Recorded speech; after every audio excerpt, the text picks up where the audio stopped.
ادع إلى سبيل ربك بالحكمة والموعظة الحسنة وجادلهم بالتي هي أحسن إن ربك هو أعلم بمن ضل عن سبيله وهو أعلم بالمهتدين. ولتكن منكم أمة يدعون إلى الخير ويأمرون بالمعروف وينهون عن المنكر وأولئك هم المفلحون.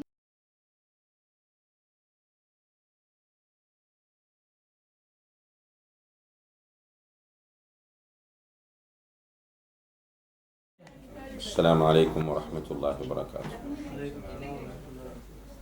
إن الحمد لله نحمده ونستعينه ونستغفره ونعوذ بالله من شرور أنفسنا وسيئات أعمالنا من يهده الله فلا مضل له ومن يضلل فلا هادي له وأشهد أن لا إله إلا الله وحده لا شريك له وأشهد أن محمدا عبده ورسوله أما بعد. எல்லாம் வல்ல அல்லாஹ் ஜல்ல ஷானஹு வ தஆலாவை புகழ்ந்து இறுதி தூதர் முஹம்மது முஸ்தபா ஸல்லல்லாஹு அலைஹி வஸல்லம் அவர்கள் மீது ஸலவாத்தும் ஸலாமும் கூறிய பின்னால், கண்ணியத்திற்குரிய சகோதர சகோதரிகளே, அல்லாஹுடைய பெரும் கருணையினால் இந்த மஸ்ஜிதிலே கடந்த ஒரு வாரமாக நாம் பல பிரயோசனமான செய்திகளை அறியக்கூடியவர்களாக இருந்து கொண்டிருக்கிறோம். அல்ஹம்துலில்லாஹ். இன்றைய இந்த நிகழ்ச்சி விசேஷமாக ஒரு கேள்வி பதில் நிகழ்ச்சியாக ஏற்பாடு செய்யப்பட்டிருந்தாலும், இதனுடைய ஆரம்பமாக இன்ஷா அல்லாஹ் 2 சிறிய உரைகள் இடம்பெறும். அதை தொடர்ந்து உங்களுடைய கேள்விகளுக்கு பதில் தரப்படும் என்பதை தெரிவித்துக் கொள்ள விரும்புகின்றோம். அன்புள்ள சகோதர சகோதரிகளே, அல்லாஹ் ஜல்ல ஷானஹு வ தஆலா இந்த உலகத்தில் மனிதனை படைத்து அவன் வாழ்வதற்கு தேவையான அனைத்தையும் இந்த உலகத்தில் ஏற்பாடு செய்திருக்கிறார். குறிப்பாக மனிதர்கள் வாழ்வதற்கு பொருளாதாரம் என்பது மிக அடிப்படையான அம்சங்களில் ஒன்றாக இருந்து கொண்டிருக்கிறது. இந்த பொருளாதாரத்தை அல்லாஹு தஆலா நமக்கு நம்முடைய தாயின் வயிற்றில் நாம் சிசுவாக இருக்கும்போதே நிர்ணயித்து விடுகிறார். நமக்கு என்று நிர்ணயிக்கப்பட்ட ரிஸ்க் எப்படியும் நம்மை வந்தடையும். அதில் 2வது கருத்து யாருக்குமே கிடையாது. ஆனால் அந்த ரிஸ்கை தேட வேண்டிய பொறுப்பை, கடமை அல்லாஹு தஆலா நம் மீது வைத்திருக்கிறார். فَإِذَا قُضِيَتِ الصَّلَاةُ فَانْتَشِرُوا فِي الْأَرْضِ وَابْتَغُوا مِنْ فَضْلِ اللَّهِ. தொழுகை முடிந்துவிட்டால் நீங்கள் பூமியிலே பறந்து சென்று அல்லாஹுடைய அருளை நீங்கள் தேடுங்கள் என்று அல்லாஹு தஆலா கட்டளையிடுகிறார். அதே போன்று நபி ஸல்லல்லாஹு அலைஹி வஸல்லம் அவர்கள் சொன்னார்கள், லா தஹில்லு ஸதகது, அதாவது சதகா, ஜக்காத், உடல் வலிமையும் பொருளாதார வசதியும் உள்ளவர்களுக்கு கூடாது என்று சொன்னார்கள். ஏனென்றால் அவர்கள் தேடி உழைக்க வேண்டும். நபி ஸல்லல்லாஹு அலைஹி வஸல்லம் அவர்களிடத்தில் வந்து தர்மம் கேட்ட ஒருவரை நபி ஸல்லல்லாஹு அலைஹி வஸல்லம் அவர்கள் காட்டுக்கு சென்று விறகு வெட்டி கொண்டு வந்து வியாபாரம் செய்யுமாறு கட்டளையிட்ட சம்பவம் நம்ம எல்லோருக்கும் தெரியும். இப்போ பொருளாதாரம் நாம் தேட வேண்டிய ஒன்றாக இருக்கிறது. இந்த பொருளாதாரத்தை தேடி பொருளாதாரத்தை நாம் பெற்றுக்கொள்கிற போது அந்த பொருளாதாரத்தை அல்லாஹுக்கு பொருத்தமான முறையில் நாம் செலவு செய்ய வேண்டும். மறுமையிலே மஹ்ஷரிலே வைத்து 4 கேள்விகளை அல்லாஹ் கேட்காமல் ஒரு அடியானுடைய பாதம் அசைக்கப்பட மாட்டாது என்று நபி ஸல்லல்லாஹு அலைஹி வஸல்லம் அவர்கள் சொன்னார்கள். அந்த 4 கேள்விகளில் ஒன்று அன் உம்ரிஹி ஃபீமா அஃப்னா, ஆயுளை எப்படி கழித்தாய் பிறந்ததிலிருந்து மௌத்தாகும் வரைக்கும். வ அன் ஷபாபிஹி ஃபீமா அப்லா, உன்னுடைய வாலிபத்தை எப்படி நீ செலவிட்டாய்.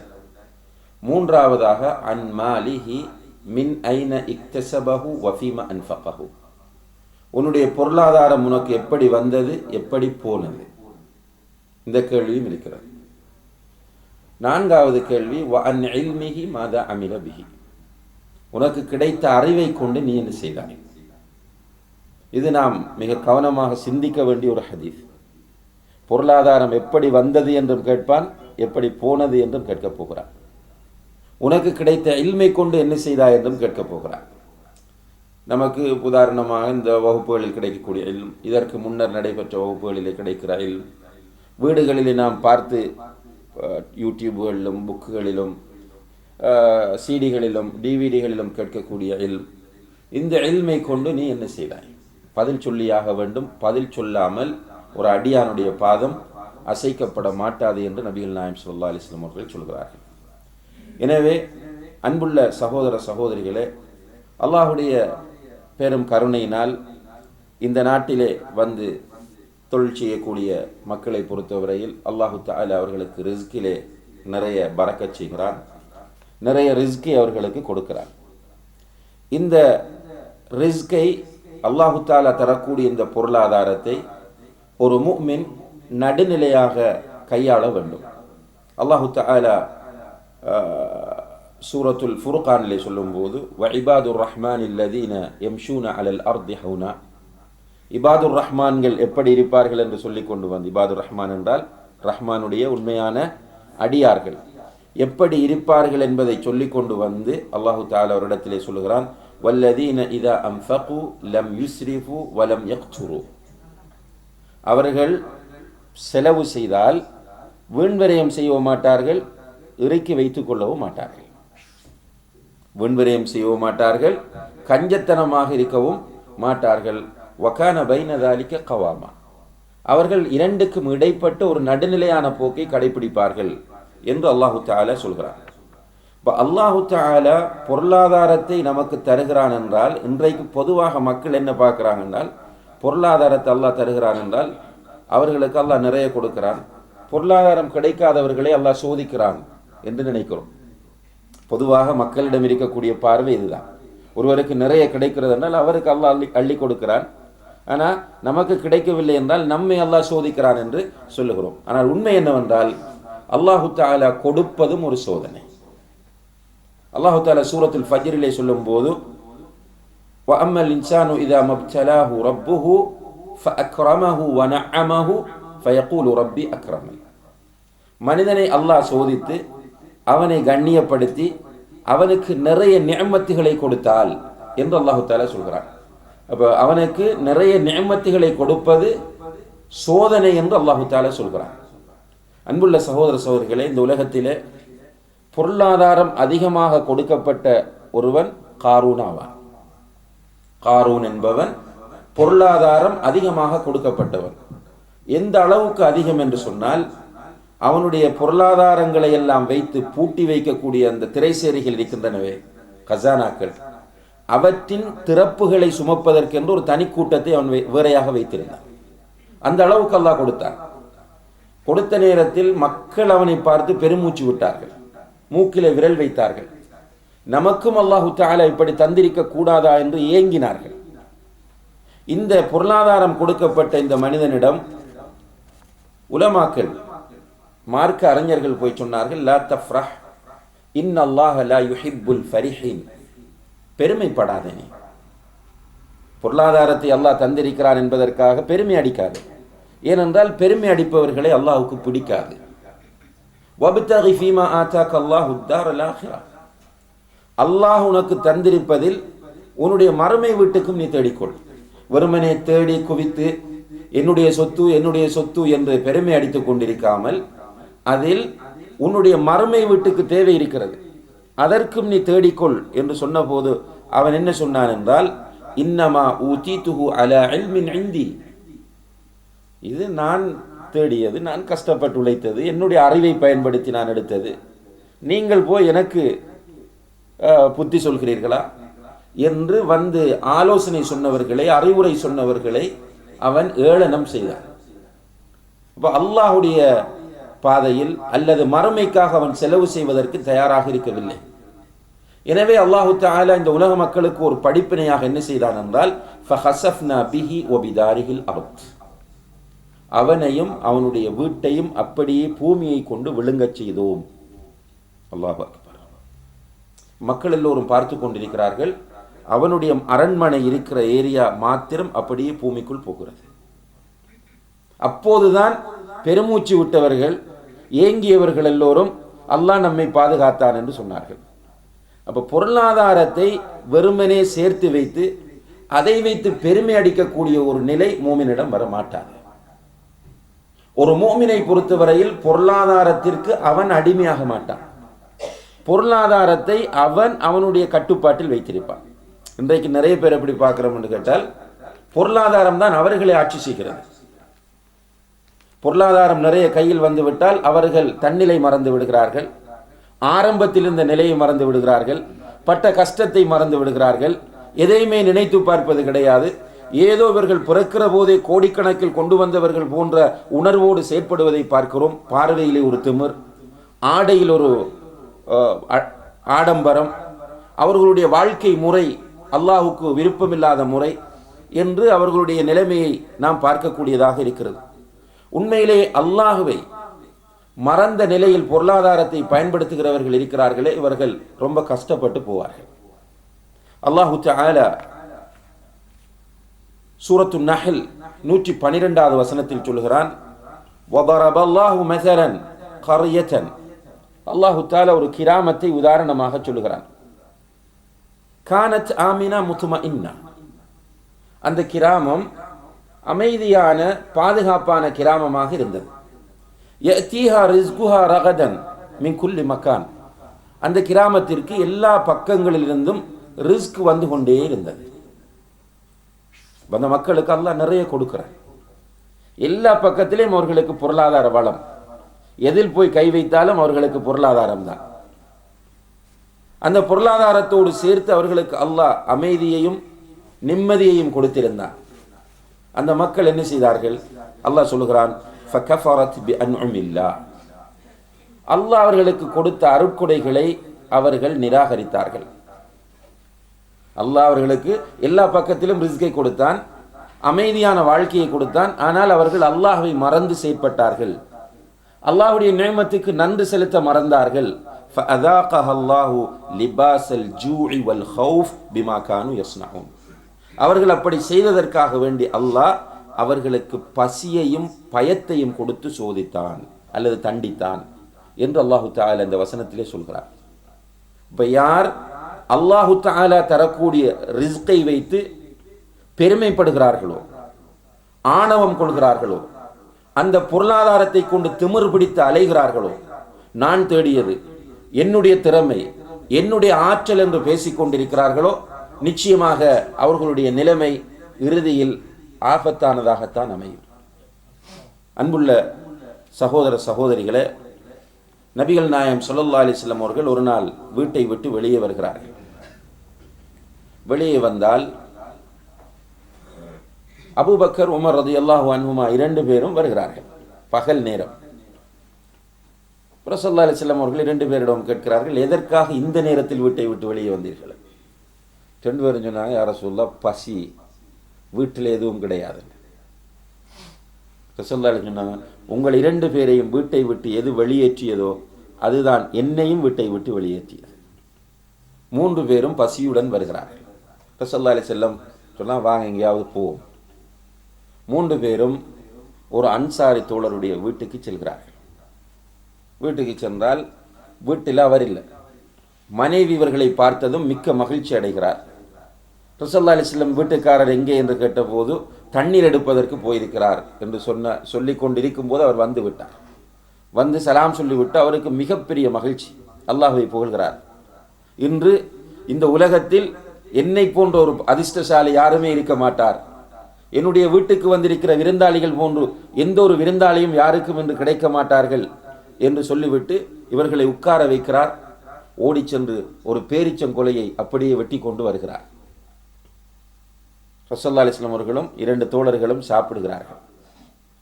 சாப்பிட்டு கொண்டிருக்கும் போது அவர் கத்தியை எடுத்துக்கொண்டு வெளியே செல்கிறார். ரசூலுல்லாஹி அலைஹி வஸல்லம் சொன்னார்கள், பால் தரக்கூடிய ஆட்டை அறுத்து விடாதே என்றார்கள். அவர் போய் ஒரு கிடாயை அறுத்து கொண்டு வந்து விருந்து படைக்கிறார். சாப்பிட்டு கொண்டு இருக்கிறார்கள்.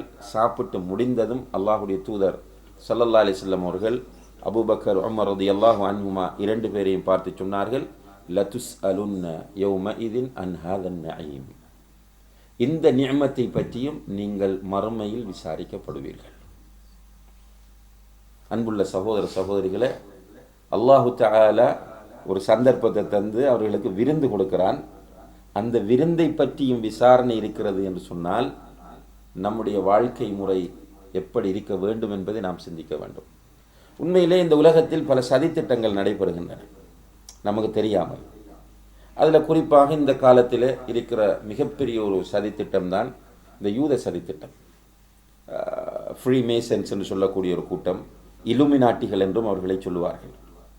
இவர்கள் உலகத்தில் இலுமினாட்டிகள் என்று சொல்லி ஒரு 13 பேர் இந்த உலகத்தை ஆட்டி படைத்துக் கொண்டிருக்கிறார்கள். அவர்கள்தான் எல்லாம். பேங்க் எடுத்தாலும் சரி, நீங்கள் ஐடி ஃபீல்டு எடுத்தாலும் சரி, அல்லது ட்ராவல்ஸ், ஏர்லைன்ஸுகள், எது நீங்கள் பொருளாதாரத்தில் எதை எடுத்தாலும் அந்த 13 பேர் அதற்கு பின்னால் இருப்பார்கள். இவர்கள் மிக திட்டமிட்ட அடிப்படையில் இயங்கக்கூடிய ஒரு கூட்டம். இவர்களுடைய ஒரு திட்டமிடலின் விளைவுதான் இந்த குளோபலைசேஷன் என்று சொல்வது, பூகோளமயமாக்கல் என்ற அம்சம் அல்லது உலகமயமாக்கல். இதன் மூலம் எதை விரும்புகிறார்கள் என்றால், பொருளாதார ரீதியிலே ஒரு வகையான குழப்ப நிலையை ஏற்படுத்த விரும்புகிறார்கள். இந்த குழப்ப நிலையில் சில நேரங்களில் ஒரு நாடு வறுமையான நாடாக இருக்கும், அந்த நாட்டில் ஒரு தனிநபர் பணக்காரனாக இருப்பார். இப்படியாக பல திட்டங்கள் அந்த குளோபலைசேஷன் என்ற சதித்திட்டத்தின் பின்னணியிலே இருக்கிறது. இந்த குளோபலைசேஷன் என்ன செய்கிறது என்றால், மனிதர்களிடத்தில் நுகர்வு கலாச்சாரத்தை தூண்டுகிறது.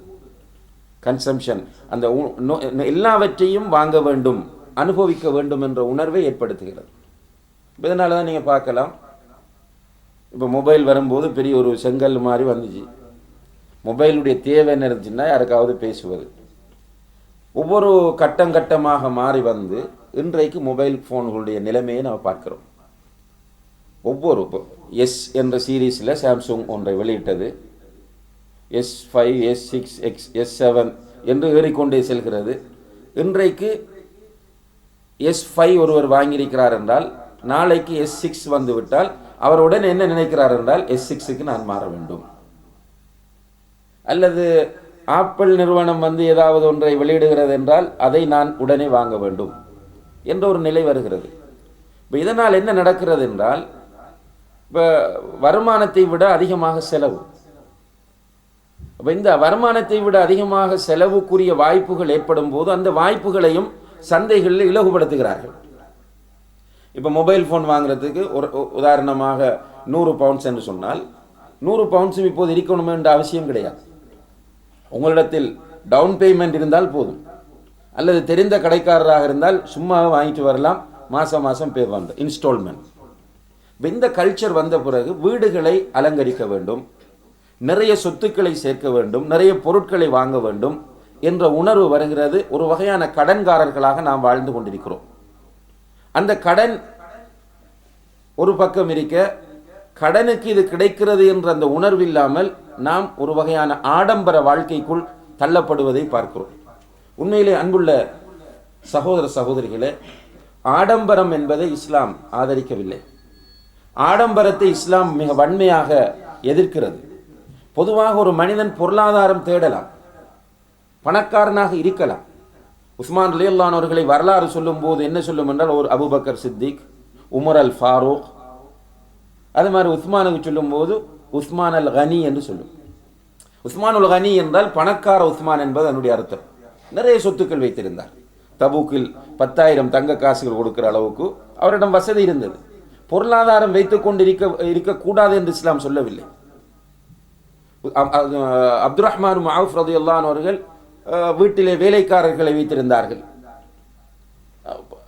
அதை இஸ்லாம் தப்பாக சொல்லவில்லை. ஆனால் அந்த பொருளாதாரம் இஸ்லாமிய வரையறைகளுக்கு மேலே போய்விடக்கூடாது. உண்மையிலே பொருளாதாரத்தின் யதார்த்தமான நிலையை ஒருவன் புரிந்து கொண்டால் பொருளாதாரத்திற்கு அவன் அடிமையாக மாட்டான். அதனால்தான் நபி ஸல்லல்லாஹு அலைஹி வஸல்லம் அவர்களை சந்திப்பதற்காக ஒரு நாள் சஹாபாக்கள் குழு ஒன்று வருகிறார்கள். நபிகள் நாயகம் ஸல்லல்லாஹு அலைஹி வஸல்லம் அவர்கள் தூங்கிக் கொண்டிருக்கிறார்கள் என்ற போது அவர்கள் வெளியிலே காத்து கொண்டிருக்கிறார்கள். நபி ஸல்லல்லாஹு அலைஹி வஸல்லம் அவர்கள் தூக்கத்தில் இருந்து விழித்ததும் தோழர்கள் பார்த்து கொண்டிருக்கிறார்கள் என்று அறிந்தவர்கள் வெளியே வருகிறார்கள். வெளியே வந்து பார்த்தால் உமர் ரலியல்லாஹு அன்ஹு அவர்களும் அந்த கூட்டத்தோடு இருக்கிறார்கள். வெளியே தோளில் ஒரு துண்டை போட்டு கொண்டு வந்த ரசூலுல்லாஹி அலைஹி வஸல்லம் அவர்களை பார்த்து உமர் ரலியல்லாஹு அன்ஹு அவர்கள் அழ ஆரம்பிக்கிறார்கள்.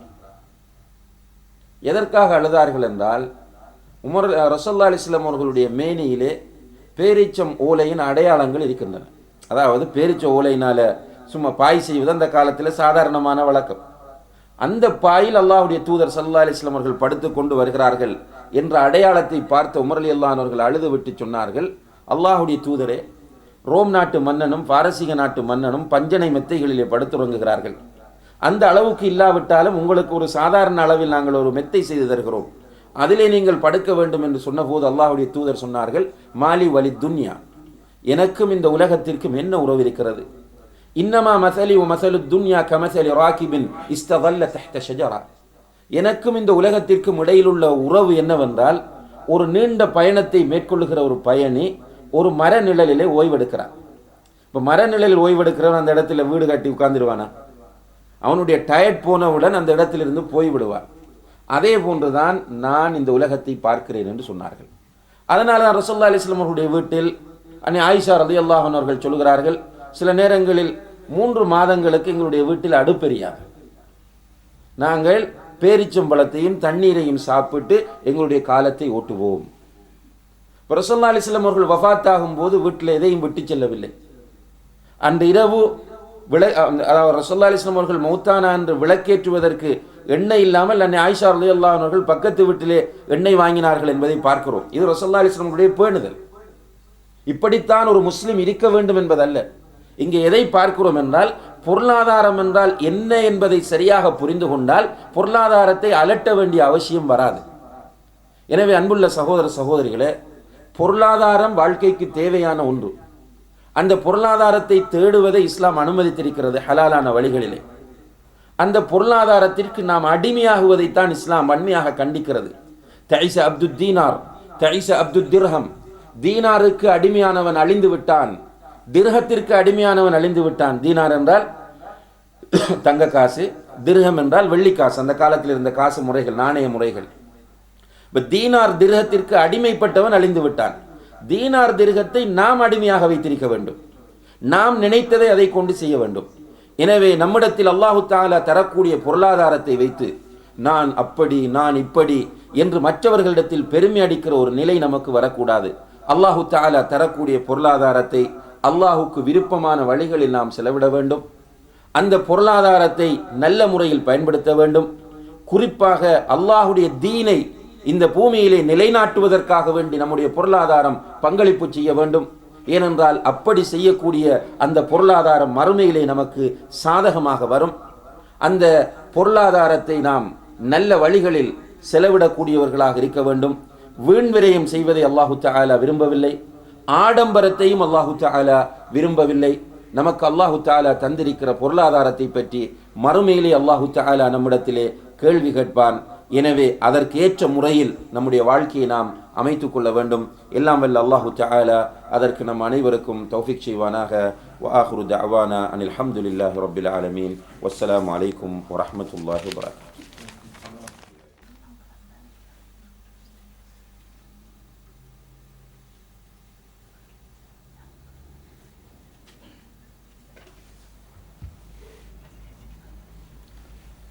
அல்ஹம்துலில்லாஹி ரப்பில் ஆலமீன்.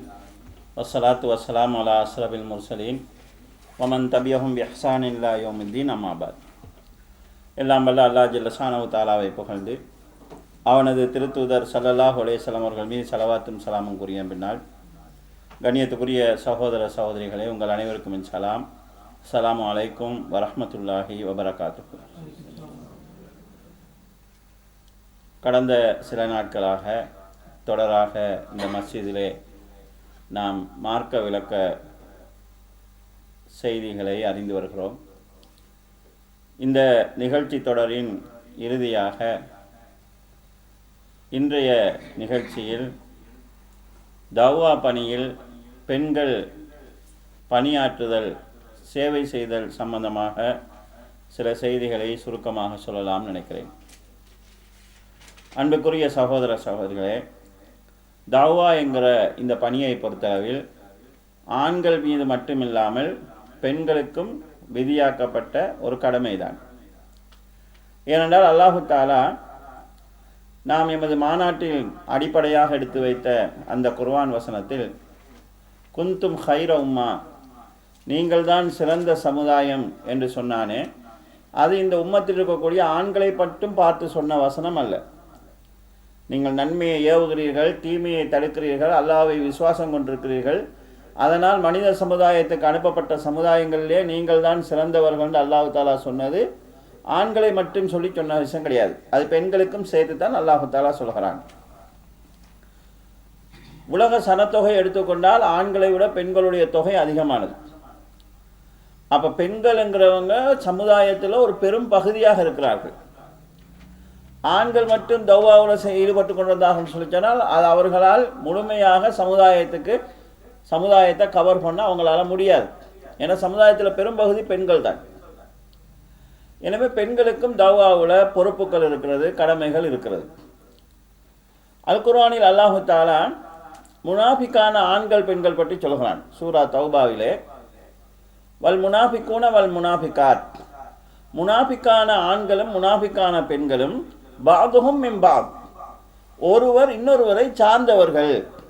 என்ன விஷயத்தில்னு கேட்டால் யாமுரூன பில் முன்கரி, அவர்கள் தீமையை ஏவுகிறார்கள், வ யன்ஹவுன அனில் மஅரூஃப், நன்மையை தடுக்கிறார்கள்.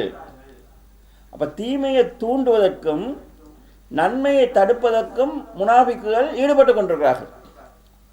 அப்போ முனாஃபிக்குகள் இப்படி தீமையை தூண்டுவதற்காக செயல்பட்டு கொண்டிருக்கின்ற போது, முனாஃபிக்கான ஆண்களும் பெண்களும் நன்மையை தடுப்பதற்காக செயல்பட்டு கொண்டிருக்கின்ற போது, மூமினான ஆண்களும் பெண்களும் நன்மையை ஏவவில்லை என்றால், தீமையை தடுக்கவில்லை என்றால் சமுதாயத்தில் தீமை பரவும்.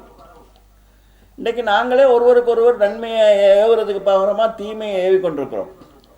சாதாரணமாக ஒருவன் நம்ம நாட்டிலலாம் சாதாரணமாக ஒருத்தன் பிஸ்னஸ் பண்ணிகிட்டு இருப்பான். அவனுக்கு அல்லாண்டு அன்றைக்கு சாப்பிட்றதுக்கு அவனோட குடும்ப வாழ்க்கையெல்லாம் அவங்க ஓடிட்டுருக்கும். எவனா ஒருத்தன் வருவான், இப்படி பிஸ்னஸ் பண்ணுறதுக்கு நீ பேங்கில் ஒரு லோன் போட்டின்னு சொன்னால் கடையை ரொம்ப பெருசாக்கிடலாம், அதுக்கு பிறகு இதை விட டபுள் மடங்கு லாபம் வரும், அப்போ நீ கொஞ்ச நாள் போனால் பேங்க் கடனே கிடச்சிடனா ஒரு பொருளாதாரத்தில் நல்ல நிலைக்கு வந்துடலாம், தூண்டி விட்டு போயிடுவான்.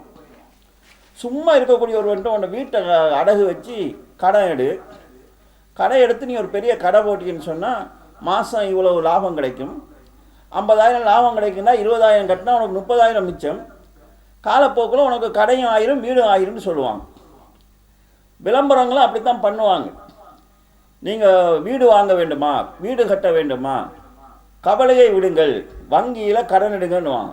அத்தோடு உங்களோட பிரச்சனை தீர்ந்ததுன்னு சொல்லுவாங்க. அதுக்கப்புறம் தான் பிரச்சனையே ஆரம்பமாகும். இந்த நினைப்பில் அவர் இருந்த வீட்டை வாடகைக்கு அடகு வச்சு போட்டு கடை வாங்குவான். நினச்ச மாதிரி எல்லாருமே கணக்கு போடும்போது தங்களுக்கு லாபமாக தான் கணக்கு போடுவாங்க, நஷ்டமாக யாரும் கணக்கு போட மாட்டாங்க. ஆனால் இவன் போட்ட மாதிரி வாங்கின அளவுக்கு காசுக்கு உடனே அவனுக்கு பொருள் வாங்கிக்கொள்ள முடியாமல் போகும். கடையை வாங்கினா கடையை திறக்க லேட் ஆகும். அந்த டைமில் சும்மா உள்ள காசு தானே, அவருக்கு கஷ்டப்பட்டு வராத காசு, எனவே கொஞ்சம் ஓவராக செலவாகும். முன்னால் மௌலியா தான் சொன்னாங்க, அந்த எல்லாம் செலவு கழிச்சு கடைசியில் பார்த்தா கடையை திறக்கிறதுக்கு காசு போதாங்க, வேறு சில கடன் வாங்குவார்.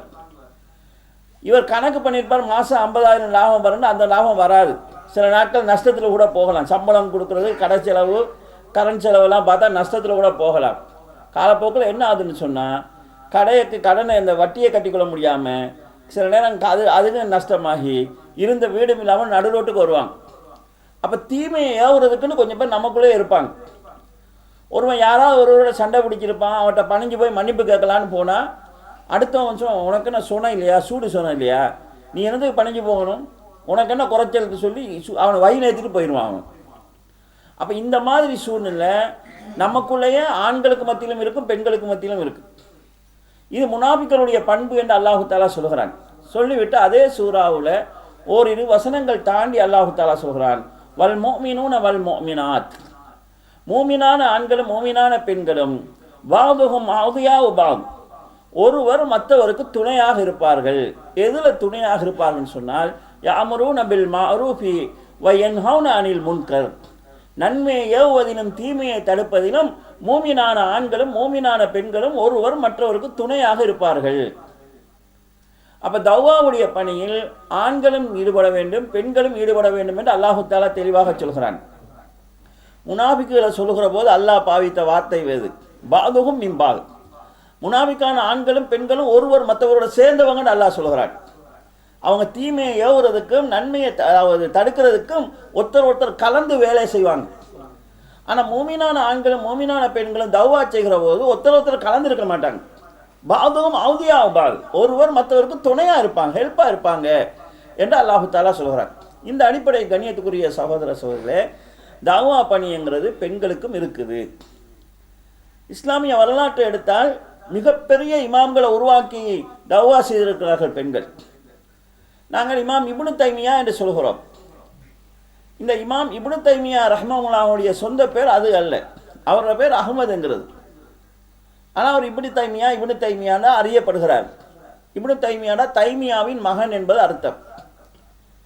தைமியாங்கிறது யாருன்னு கேட்டால் வரலாற்றில் என்ன சொல்லப்படுதுன்னு சொன்னால், நாங்கள் இமாம் இப்னு தைமியா என்று சொல்கிறோமே, அவருடைய வாப்பாவுடைய வாப்பம்மா அந்த ஊரில் அவங்க முக்கியமாக மக்களால் அறியப்பட்ட ஒரு மார்க்க அறிவுள்ள பெண்ணாக இருந்தாங்க.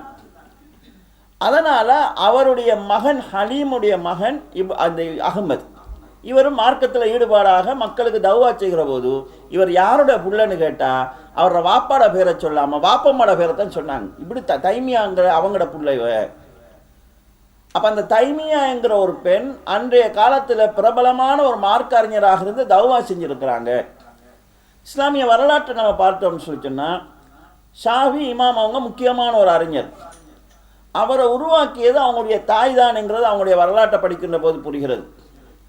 இதே போல் ஹதீஸ் துறையை நம்ம எடுத்து பார்த்தோம்னு சொல்லி சொன்னால், இமாம் புகாரி ரஹ்மத்துல்லாஹி அவங்க பிரபலமான ஒருவர்.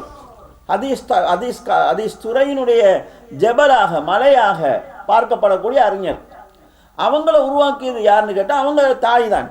அவங்களுடைய அடிப்படையை போட்டது அவங்களுடைய தாய், அவங்க தந்தை இல்லாமல் இருந்தவங்க. இப்படி இஸ்லாமிய வரலாற்றில் பல மார்க்க மேதைகளை உருவாக்கி சமுதாயத்துக்கு கொடுத்து மிகப்பெரிய தௌவா செஞ்சிருக்கிறாங்க தாய்மார்கள், பெண்கள். சஹாபாக்களுடைய வரலாறு நம்ம எடுத்து பார்த்தோம்னு சொல்லி சொன்னால், தௌவா பணிக்கு பெரும் துணையாக சஹாபி பெண்மணிகள் இருந்திருக்கிறாங்க. இஸ்லாமிய வரலாற்றில் போர்க்களங்களில் கூட அவங்க பங்களிப்பு செய்திருக்கிறார்கள். ரசூல் ஸல்லல்லாஹு அலைஹி வஸல்லம் கேட்காமலேயே போர்க்களங்களில் பங்களிப்பு செய்திருக்கிறார்கள். உஹதுடைய யுத்தம் அந்த வரலாற்றை நம்ம பார்த்தோம்னு சொல்லி சொன்னால் இதை நம்ம தெளிவாக புரிந்து கொள்ளலாம். உஹது போர் நடக்கிற அந்த சந்தர்ப்பத்தில் ஆரம்பத்தில் நபி ஸல்லல்லாஹு அலைஹி வஸல்லம் சஹாபாக்களை கூப்பிட்டு ஆலோசனை பண்ணுறாங்க. என்ன செய்யலாம், 3000 பேர் வந்து கொண்டிருக்கிறாங்க, நம்ம என்ன செய்யணும்னு ஆலோசனை பண்ணாங்க. அப்போ மூத்த சஹாபாக்கள் சொன்னாங்க, எதிரிகளை நம்ம உள்ளே வர விடுவோம், மதீனாவுக்குள்ளே வர விட்டு உள்ளே இருந்து நம்ம அட்டாக் பண்ணுவோம் என்கிற ஒரு ஆலோசனை சொன்னாங்க. இது போர்க்களங்களில் கடைபிடிக்கப்படக்கூடிய போர் தந்திரங்கள் தான் உண்டு. ஏன்னா உள்ளே வந்துட்டாங்கன்னா உள்ள நிலவரம் அவங்களுக்கு தெரியாது. ஆனால் இளம் சகாபாக்கள் சொன்னாங்க, எதிரியை நம்ம உள்ளே வர விடக்கூடாது. ஏன்னா போர்க்களத்தில் எங்களோட கை கொஞ்சம் தாழ்ந்துட்டுன்னு சொன்னால் அடுத்த கட்டமாக அவங்க நம்மளோட பெண்களை கைது செஞ்சுட்டு போயிடுவாங்க, அடிமைகளாக பிடிச்சிட்டு போயிடுவாங்க, நம்ம பிள்ளைகளை அடிமையாக பிடிச்சிட்டு போயிடுவாங்க. நாங்கள் உசுறு வந்து எங்களுடைய மனைவிகளும் பிள்ளைகளும் எதிரிகளுடைய கையில் அடிமையாக இருக்கிறத விட எங்களுக்கு என்ன பெரிய கேவலம் இருக்குது, அதை விட நம்ம மௌத்தாக போயிடலாம். எனவே உயிர் சேதம் அதிகமானாலும் பிரச்சனை இல்லை, எதிரிகளை நம்ம களத்தில் போய் சந்திப்போம், நேருக்கு நேர் மோதுவோம் என்று சொன்னாங்க. அப்போ நபி ஸல்லல்லாஹு அலைஹி வஸல்லம் முஸ்லீம் சமுதாயத்து பெண்களை பாதுகாக்கணும் என்கிறதுக்காகத்தான் உஹதை நோக்கி போகிறாங்க. அவங்க போய் கொண்டிருக்கின்ற போது பின்னால் ஒரு பெண்கள் கூட்டம் போர்க்களத்தை நோக்கி வந்து கொண்டிருக்கிறாங்க. இதை கண்டோடனே ரசூல் ஸல்லல்லாஹு அலைஹி வஸல்லம் கோபம் வந்தது. இவங்களுக்கு பிரச்சனை வரக்கூடாதுங்கிறதுக்காக தான் நாங்களே போகிறாங்க, இவங்க வேற அங்கே வந்தாங்கன்னா இவங்களை பாதுகாக்கிறதுக்கு நாங்கள் வேற சிரமப்பட்டு கொண்டிருக்கணுமே என்ன அவங்க நினைச்சாங்க. அப்போ ரசூல் ஸல்லல்லாஹு அலைஹி வஸல்லம் கேட்டவங்களெல்லாம் யார் வர சொன்னதுன்னு கேட்டாங்க. அங்கே உம்மு சுலைம் ரலியல்லாஹு அன்ஹா அவங்க இருந்தாங்க, அனஸ் ரலியல்லாஹுடைய உம்மா. அவங்க மேலே ரசூல் ஸல்லல்லாஹு அலைஹி வஸல்லம் ரொம்ப மரியாதை வச்சுருந்தாங்க. வரலாறுகளை பார்க்குற போது அவங்களுக்கு இடையில குடும்ப உறவு இருந்தது, தாய்ங்கிற அளவுக்கான ஒரு அந்தஸ்து இருந்தது. அப்போ அந்த உம்மு சுலைம் என்று சொல்லக்கூடிய அந்த பெண்மணி தான் சொன்னாங்க, யார் ரசூலல்லாஹ், எங்களால் வாள் எடுத்து சண்டை பிடிக்க முடியாவிட்டாலும் காயப்பட்ட சஹாபாக்களுக்கு மருந்து போட முடியும், கீழே விழக்கூடிய அம்புகளை வில்லுகளை புறக்கி தர முடியும், ஆயுதங்களை புறக்கி தர முடியும். களத்தில் காயப்பட்டிருக்கிறவங்கள கொஞ்சம் ஓரத்தில் தூக்கி கொண்டு வந்து அவங்களை கொண்டு போய் சேர்க்க முடியும். சாப்பாட்டுக்குரிய ஏற்பாட்டை எங்களால் செய்ய முடியும். பாதிக்கப்பட்டவங்களுக்கு தண்ணி கொண்டு கொடுக்க முடியும். இப்படி போர்க்களத்தில் உள்ள மற்ற வேலைகளை நம்ம செய்கிறோம். நம்ம இதையே நீங்கள் சஹாபாக்களை வச்சு செஞ்சீங்கன்னு சொன்னால் போராடுவதற்கு ஆட்கள் பற்றாக்குறை ஏற்படும்னு சொன்னாங்க. அப்போ அந்த ரசூல் ஸல்லல்லாஹு அலைஹி வஸல்லம் அவங்க சொன்னது சரியாப்பட்டது. அவங்கள அழைச்சிட்டு போனாங்க. அதில் உம்மு சுலைமில் அவங்க இருந்தாங்க, சஃபியாரில் அவங்க இருந்தாங்க, ஃபாத்திமா நாயகி இருந்தாங்க, ஆயிஷாரில் அவங்க இருந்தாங்க, உம்மு அம்மாராங்கிற பெண்மணி இருந்தாங்க. இப்படி ஒரு பெண்கள் குழு போனாங்க. போர்க்களத்துடைய வரலாறை நம்ம பார்த்தோம்னு சொன்னால் அவங்க சொன்னதை விட அதிகமாக செஞ்சாங்கன்னு நாங்கள் பார்க்குறோம். நபி ஸல்லல்லாஹு அலைஹி வஸல்லம் மௌத்தாயிட்டாங்கன்னு ஒரு வதந்தி பரவியது. சில சஹாபாக்கள் போர்க்களத்தை விட்டு ஓட ஆரம்பித்தாங்க. அன்னை சஃபியா ரலியல்லாஹு அன்ஹா அவர்கள் கையில் ஒரு கம்பை எடுத்துக்கொண்டு ஓடுறவங்களாம் அடித்து விரட்டினாங்க. எங்கே ஓடுறீங்க, ரசூலுல்லாஹ் இங்கே போர்க்களத்தில் விட்டுட்டு தப்பிப்போ பார்க்குறீங்களான்னு சொல்லி அடித்து விரட்டினாங்க. போர்க்களத்தை நோக்கி ஓடுங்கன்னு விரட்டினாங்க. இவ்வளோக்கும் அப்போ சஃபியா அவங்க யாருன்னு கேட்டால் ரசூலுல்லாஹ்ட வாப்பாட தாத்தா. ரசூல் ஸல்லல்லாஹு அலைஹி வஸல்லம் அவங்களுக்கு உஹது போர் நடக்கிற போது சுமார் 53 வயது இருக்கும். ரசூலோட வாப்பட தாத்தான்னு சொல்லிச்சுன்னா எத்தனை வயசு இருக்குன்றதை நம்ம ஒரு கணிப்பீடு செஞ்சு கொள்ளலாம். அந்த வயசுல அவங்க போர்க்களத்துக்கு வந்திருக்கிறார்கள் நம்ம பார்க்குறோம். உம்மு அம்மாரா என்கிற பெண்மணி ரசூல் ஸல்லல்லாஹு அவங்களை பாதுகாக்கிறதுக்காக அந்த போர்க்களத்தில் போராடினாங்க, அதனால வெட்டுப்பட்டார்கள் என்கிற செய்தியை நாங்கள் பார்க்குறோம். நபி ஸல்லல்லாஹு அலைஹி வஸல்லம் காயப்பட்டிருக்க நேரம் பாத்திமா நாயகி அவர்கள் ஒரு பாயை பற்ற வச்சு அந்த பாயினுடைய சாம்பலை எடுத்து அடைச்சி ரசூல் ஸல்லல்லாஹு அவங்களுடைய மேல ரத்தம் வருவதை நிப்பாட்டினாங்கிறத பார்க்குறோம். சஹாபி பெண்மணிகள் காயப்பட்ட சஹாபாக்களுக்கு தண்ணீர் கொடுத்தாங்க, அவங்கள களத்திலிருந்து தூக்கி ஓரமாக்கினாங்கிற செய்திகள் நாங்கள் பார்க்குறோம். அப்போ இவ்வளோ கடுமையான போர்க்களத்துக்கு சஹாபி பெண்மணிகள் போனாங்க. ரசூல் ஸல்லல்லாஹு அவங்க பெண்கள் போர்க்களத்துக்கு வர்றதை ஊக்குவிக்கலை, ஏன்னா வேறு வேறு காரணங்கள்னால ஊக்குவிக்கலை. ஆனால் போர்க்களங்கள் சிலதுக்கு அவங்களோட மனைவிமார்களை கூட ரசூல் ஸல்லல்லாஹு அவங்க அழைச்சி போயிருக்கிறாங்க. அப்போ களத்தில் நின்று அவங்க போராடி இருக்கிறார்கள்ங்கிறத நம்ம பார்க்குறோம். இதே போல் அதிகமான ஹதீஸ்களை அறிவித்தவங்க தான் அன்னை ஆயிஷா அவங்க 2வது இடத்துல இருக்கிறாங்க. அவங்க சஹாபாக்களுக்கு ஹதீஸ்களை கற்றுக் கொடுத்துருக்குறாங்க. இது தவ்வாவில் பெரிய ஒரு பாட்டு. இது சில நேரங்களில் அது குறித்து ஆயிஷா நாயகி பின்னால் வருத்தப்படுறாங்க. முஆவியா அவங்களுக்கும் அலிலாங்களுக்கும் இடையில பிரச்சனையில் அவங்க ஒரு சார்பில் நின்று பிரச்சாரம் செய்து மக்களை திரட்டினாங்க. பிறகு கவலைப்பட்டாங்க, அதனால் நடந்த விளைவுகளை பார்த்து கவலைப்பட்டாங்க. ஆனால் மக்கள் சமுதாயத்தில் வரக்கூடிய பிரச்சனைகள் சம்பந்தமாக பேசியிருக்கிறாங்க. இப்படி ஏராளமான வரலாறுகளை நாங்கள் அதாவது சஹாபாக்களுடைய வரலாற்றில் பார்க்கலாம். அதே போன்று பின்னால் வந்த அறிஞர்களுடைய வரலாற்றில் பார்க்கலாம். பெண்களும் தவ்வாவில் பங்களிப்பு செய்திருக்கிறாங்க.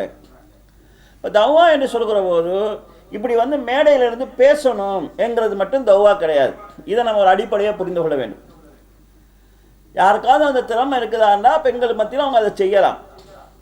ஆனால் இதுதான் தவ்வாங்கிறது தவ்வாவில் ஒரு பாட்டானது.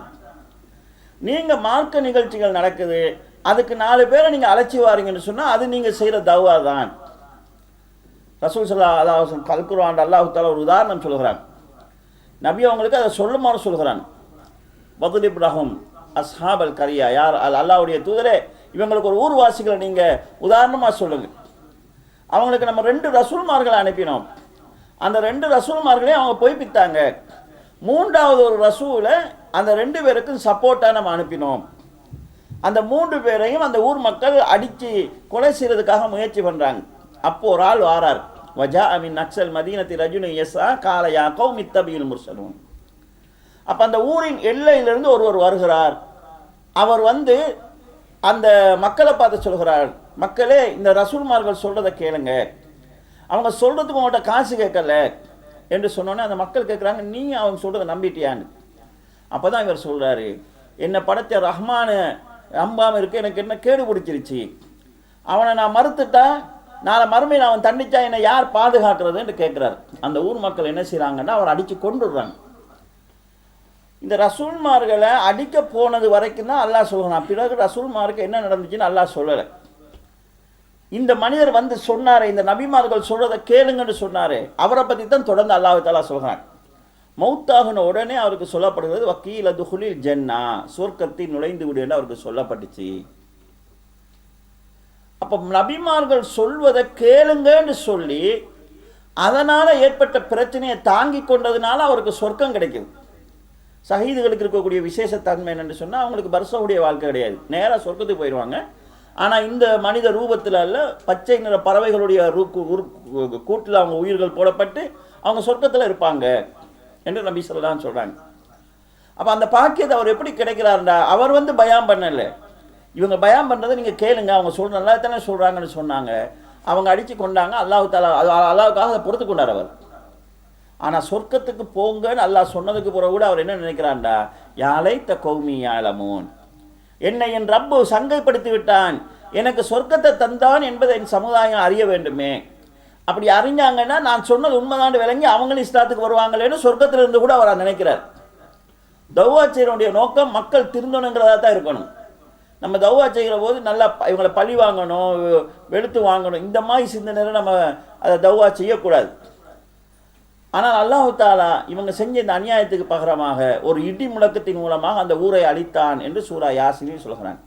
இங்கே நான் சொல்ல வந்த என்னன்னு கேட்டால், நபிமார்கள் சொல்வதை கேளுங்கள் என்று சொன்னதை அல்லாஹ் தாலா தௌவாவாக தான் சொல்கிறார்.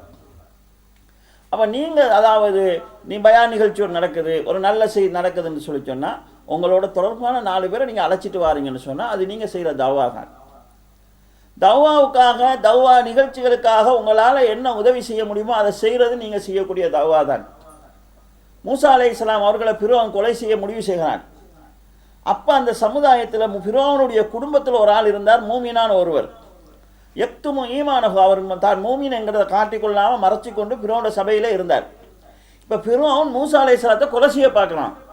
உடனே அவர் கேட்குறார், அதக்துலு ரஜுலன் யக்கூலு ரப்பி அல்லாஹ், அல்லாஹ் தான் இறைவன் சொன்னதுக்காக இந்த மனுஷனை போட்டு கொள்ளலாமா? அவர் சொல்கிறது உண்மையாக இருந்தால் அவர் சொல்கிறது பொய்யா இருந்து நீங்கள் கொலை செஞ்சீங்கன்னா பரவாயில்லை, தப்பி தவிர அவர் சொல்கிறது உண்மையாக இருந்து நீங்கள் கொண்டுட்டா அல்லாஹ்வுடைய தண்டனைக்கு நீங்கள் ஆளாகுவீங்களே என்று நடுநிலையான ஒரு ஆள் பேசுகிற மாதிரி பேசி அவர் மரண தண்டனையிலிருந்து பாதுகாக்கிறாங்க. அல்லாஹ் தாலா அவரை சிறப்பித்து ஒரு 8 வசனங்கள் குர்ஆனில் சொல்கிறார். அந்த சூராவுக்கு சூரா அல் மூமின் என்கிற ஒரு பேர் இருக்குது. ஏன் அதுக்கு சூரா மூமின் என்று பேர் சொல்லப்படுதுன்னு சொன்னால், ஈமானை மறைச்சு கொண்டு ஃபிரௌனுடைய சபையில் இருந்த இவரை குறித்து தான் அந்த சூராவுக்கு சூரா மூமின் என்று சொல்லப்படுது. அப்போ ஒரு பிரச்சாரகருக்கு பாதுகாப்பு கொடுத்ததுக்காக அல்லாஹ் தாலா அவரை சிறப்பித்து குர்ஆனில் சொல்லியிருக்கிறத நம்ம பார்க்குறோம். அப்போ ஒரு பிரச்சார களத்தை ஒரு தௌவா சென்டரை பாதுகாக்கிறதுங்கிறதும் நாம் செய்கிற அதாவது தௌவாவில் ஒரு அங்கம்தான். தௌவாவுக்காக எங்களால் முடிஞ்ச பொருளாதார உதவியை செய்யலாம், ஆலோசனைகளை செய்யலாம். நாங்கள் எங்களுடைய ஆர்வத்தை வெளிப்படுத்துகிற போது இன்னும் அதிகமாக செய்ய வேண்டும் என்கிற மனநிலை மக்களிடத்தில் உருவாகும், அதை நாங்கள் உருவாக்கலாம்.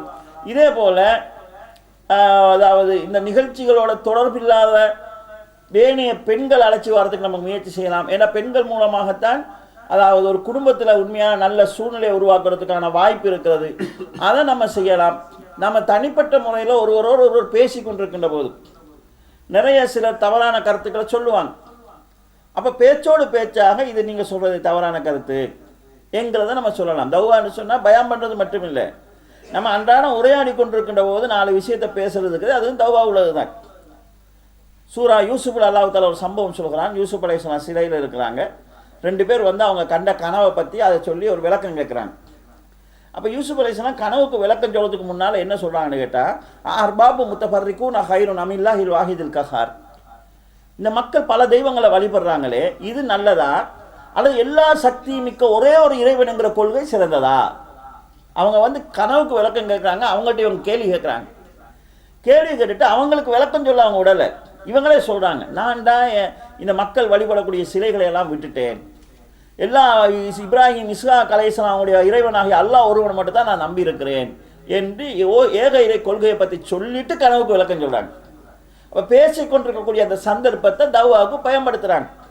அந்த மாதிரி நீங்கள் பேசிக்கொண்டிருக்கின்ற போது உதாரணமாக சிலர் அதாவது பொருளாதார மோகத்தில் இருக்கிறாங்கன்னு வைங்க, மாப்பிள்ளை உழைக்கிறது போதாதுன்னு சொல்கிறாங்கன்னு வைங்க.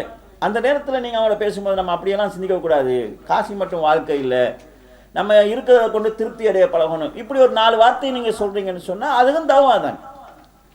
பேசும்போது ஏதாவது மூட நம்பிக்கையாக பேசுகிறாங்க, அந்த உதாரணமாக பேய் இருக்குதுன்னு பயப்படுறாங்கன்னு சொல்லிச்சுன்னா அப்படியெல்லாம் இல்லைங்க, அதெல்லாம் மார்க்கத்தில் இல்லை, பொய்யான தகவல்கள், இப்படியெல்லாம் நம்பக்கூடாது, இஸ்லாத்தின் அடிப்படை இப்படி நம்பக்கூடாது நீங்கள் ஒரு வார்த்தையை அவங்களுக்கு சொல்கிறீங்கன்னு சொல்லி சொன்னால் அதுவும் நீங்கள் செய்யக்கூடிய தௌவா தான். இதுக்கு நம்ம இப்படி மைக்கு வச்சு செட்டு போட்டு டைம் போட்டு செய்கிறது கிடையாது. நம்ம பேசிக்கொண்டிருக்கின்ற போது அதுதான் மெயினான தௌவா.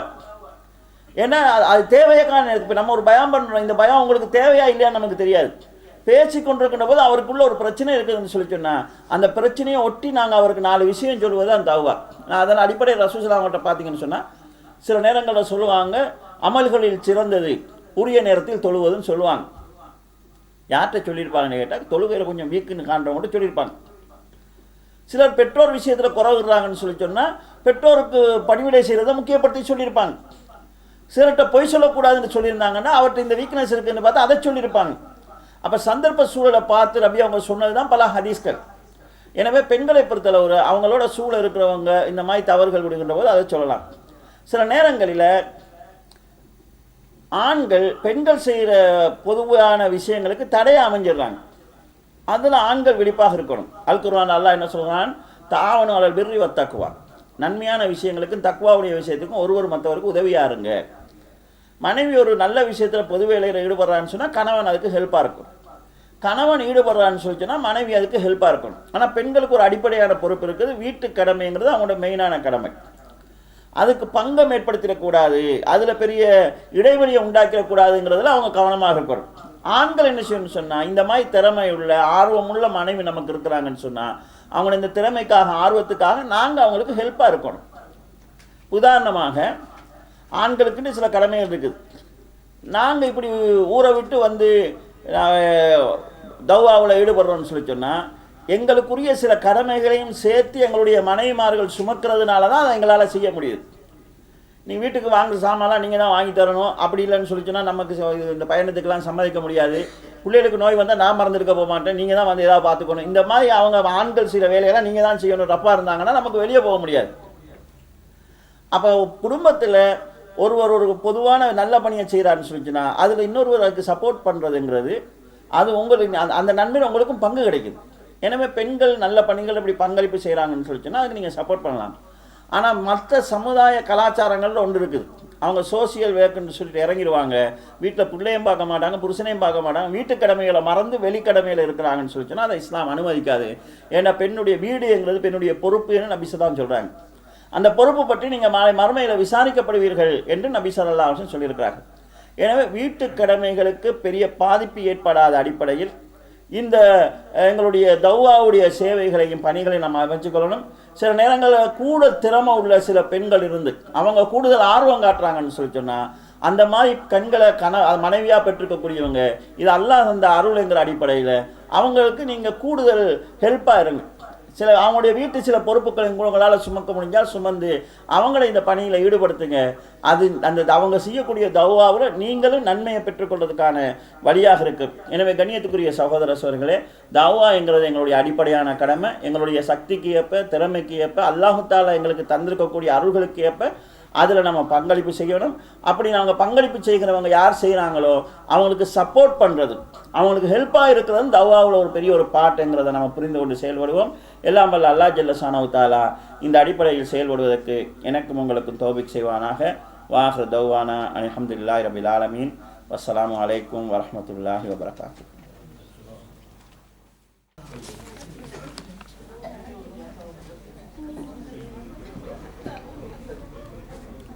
السلام عليكم ورحمة الله وبركاته. الحمد لله رب العالمين والصلاة والسلام على أشرف الأنبياء والمرسلين وعلى آله وأصحابه أجمعين أما بعد. அன்புள்ள சகோதர சகோதரிகளே, இந்த அமர்வு உங்களுடைய சந்தேகங்களை தெளிவுபடுத்தக்கூடிய அமர்வாக இருக்கின்றது. இஸ்லாமிய கல்வியை தேடக்கூடிய முறைகளிலே சந்தேகங்களை கேட்டு தெளிவு பெற்றுக்கொள்வதும் ஒன்றாக இருந்து கொண்டிருக்கிறது. அல்லாஹு தஆலா அல் குர்ஆனிலே சொல்லும்போது ஃபஸ்ஸலு அஹ்ல ذிக்ரி இன் குன்தும் லா தஅலமுன், நீங்கள் அறியாதவர்களாக இருந்தால் அறிந்தவர்களிடம் கேட்டு தெளிவை பெற்றுக்கொள்ளுங்கள் என்று அல்லாஹு தஆலா சொல்கிறார். நபிகள் நாயகம் ஸல்லல்லாஹு அலைஹி வஸல்லம் அவர்களிடம் சஹாபாக்கள் தங்களுடைய சந்தேகங்களை கேட்டிருக்கிறார்கள். நபி ஸல்லல்லாஹு அலைஹி வஸல்லம் அவர்கள் அதற்கு விளக்கங்களை கொடுத்திருக்கிறார்கள் என்பதை ஹதீஸ்களிலே நாம் பார்க்கிறோம். எனவே கேள்வி கேட்பது ஒரு இபாதத், கல்வியை தேடக்கூடிய ஒரு சிறந்த வழிமுறை. கேள்வி கேட்கிறவரிடம் இஹ்லாஸ் இருக்க வேண்டும். ஒரு இபாதத்தை அல்லாஹ் ஏற்றுக்கொள்ள வேண்டுமாக இருந்தால் அந்த இபாதத்தில் இஹ்லாஸ் இருக்க வேண்டும். பலம் பார்ப்பதற்காக, அதாவது இவர் என்ன சொல்கிறார் அவர் என்ன சொல்கிறார் என்று தேடுவதற்காக வேண்டி கேள்வி கேட்பது தவறான ஒரு போக்காகும். அதே போன்று மற்றவர்களை புண்படுத்துவதற்காக வேண்டி கேள்வி கேட்பதும் ஒரு தவறான அணுகுமுறையாக இருந்து கொண்டிருக்கிறது. இதை இஸ்லாம் விரும்பவில்லை. அதே நேரத்தில் பதில் சொல்கிறவர்களை பொறுத்தவரையில் அவர்கள் அல்லாஹுடைய தூதர்களாக இருந்து பதில் சொல்கிறவர்கள் அல்ல. பதில் சொல்கிறவர்கள் மனிதர்கள் பூரணமான அறிவு கொடுக்கப்பட்டவர்கள் கிடையாது. அவர்களுடைய அறிவு கட்டியவரை தான் அவர்கள் பதில் சொல்லலாம். எனவே பதில் சொல்கிறவர்கள் எல்லா கேள்விகளுக்கும் நான் பதில் சொல்லித்தான் ஆக வேண்டும் என்ற உணர்வோடு பதில் சொல்வதற்கு வரக்கூடாது.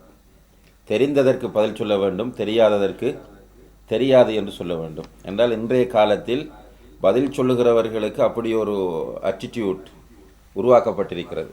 அதாவது வருகிற கேள்விகள் எல்லாவற்றிற்கும் பதில் சொல்ல வேண்டும் என்று. ரசூலுல்லாஹி அலைஹி வஸல்லம் அவர்களிடம் ஜிப்ரீல் அலைஹிஸ்ஸலாம் அவர்கள் வந்து கேள்வி கேட்டார்கள். தெரிந்த எல்லாவற்றிற்கும் சொன்னார்கள். தெரியாத ஒரு கேள்வி வந்தபோது மல் மஸ்ஊலு அன்ஹா பிஅலம மினஸ் ஸாயில், கேள்வி கேட்பவரை விட கேட்கப்படுகிறவர் இந்த விஷயத்தில் அறிந்தவர் அல்ல என்று சொன்னார்கள். எனவே தெரியாது என்று சொல்வது பெரிய ஐப் கிடையாது. அபூபக்கர் சித்திக் ரலியல்லாஹு அன்ஹு ரசூலுல்லாஹி அலைஹி வஸல்லம் அவருடைய நெருங்கிய தோழர்.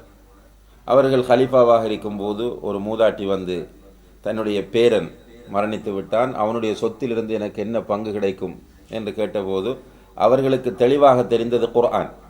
எனவே அவர்கள் சொன்னார்கள் லைஸ லக்கி ஃபி கிதாபில்லாஹி ஷை, அல்லாஹ்வுடைய வேதத்தில் உனக்கு எந்த பங்கும் சொல்லப்படவில்லை என்று சொன்னார்கள்.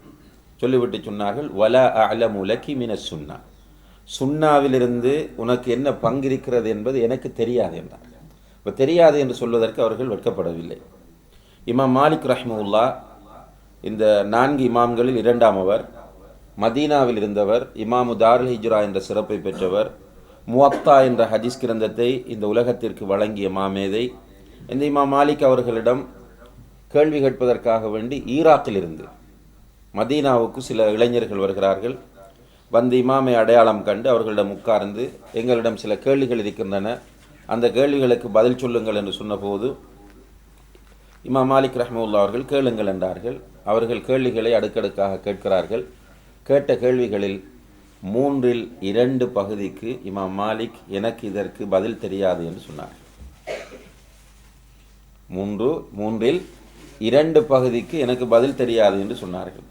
இப்போ வந்த இளைஞர்கள் என்ன பண்ணுவாங்க, மாறி மாறி ஒருவர் பார்க்கிறார், காதைக்குள் பேசிக்கொள்கிறார்கள். இமாம் மாலிக்கு புரிந்து விட்டது. அவர்கள் சொன்னார்கள், இப்போ நீங்கள் போய் வேண்டுமென்றால் மக்களிடம் இவரிடம் போய் கேள்வி கேட்டோம், தெரியாது என்று சொன்னார் என்று சொல்லுங்கள், அது எனக்கு பிரச்சனை இல்லை. எனக்கு தெரியாததை நான் உங்களுக்கு சொல்லி பிறகு நீங்கள் என்னுடைய முதுகை நரகத்தின் பாலமாக ஆக்குவதை நான் விரும்பவில்லை என்றார்கள். இப்போ கடைசியில் நீங்கள் என்ன சொல்ல போகிறீங்க? 2 ஷேக்மார் வந்து உட்கார்ந்தாங்க, நாங்கள் கேட்டோம், அவங்க ஃபத்வா தந்தாங்க, நாங்கள் அப்படி செஞ்சோம். அல்லா இடத்துல நீங்கள் போய் தப்பி விடுவீர்கள், மாட்டப்போவது நாங்கள்.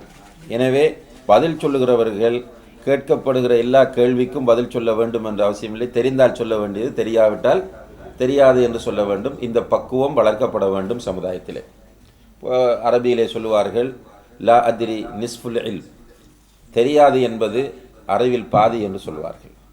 எனவே பொதுமக்களும் மாணவர்களும் எதை புரிந்து கொள்ள வேண்டும் என்றால், யாராவது ஒரு ஷேக் ஒரு தாலிபுல் இல்ம் உங்களுக்கு வகுப்படுத்திவிட்டு நீங்கள் கேள்வி கேட்கும்போது இதற்கு எனக்கு பதில் தெரியாது, நான் பார்த்து சொல்லுகிறேன் அல்லது விசாரித்து சொல்லுகிறேன் என்று சொன்னால் நீங்கள் அதை ஒரு ப்ளஸ் பாயிண்டாக எடுக்க வேண்டுமே தவிர, இவர் என்ன தெரியாது என்று சொல்கிறார், இவரை விட இவர் மதீனாவில் படித்தாராம், MA முடித்தாராம், PhD பண்ணாராம், தெரியாது என்றார், சும்மா சாதாரணமாக 2 வருஷம் படிச்சுட்டு வந்தவன் எல்லா கேள்விக்கும் பதில் சொல்லுகிறான் என்று அந்த மதிப்பெண் மார்க்ஸ் வழங்கக்கூடிய அந்த நிலையிலிருந்து நாமும் விடுபட்டு கொள்ள வேண்டும் என்ற இந்த முகவுரையை பதிவு செய்து கொண்டு இங்கே வந்திருக்கக்கூடிய கேள்விகளுக்கு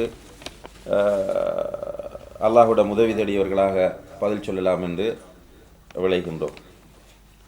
முதலாவது கேள்வி, தாவா நோக்கத்திற்காக இங்குள்ள தமிழ் வானொலிக்கு இஸ்லாமிய சிந்தனை குரலில் பதிவு செய்து அனுப்புவது மார்க்கத்தில் அனுமதிக்கப்பட்டுள்ளதா?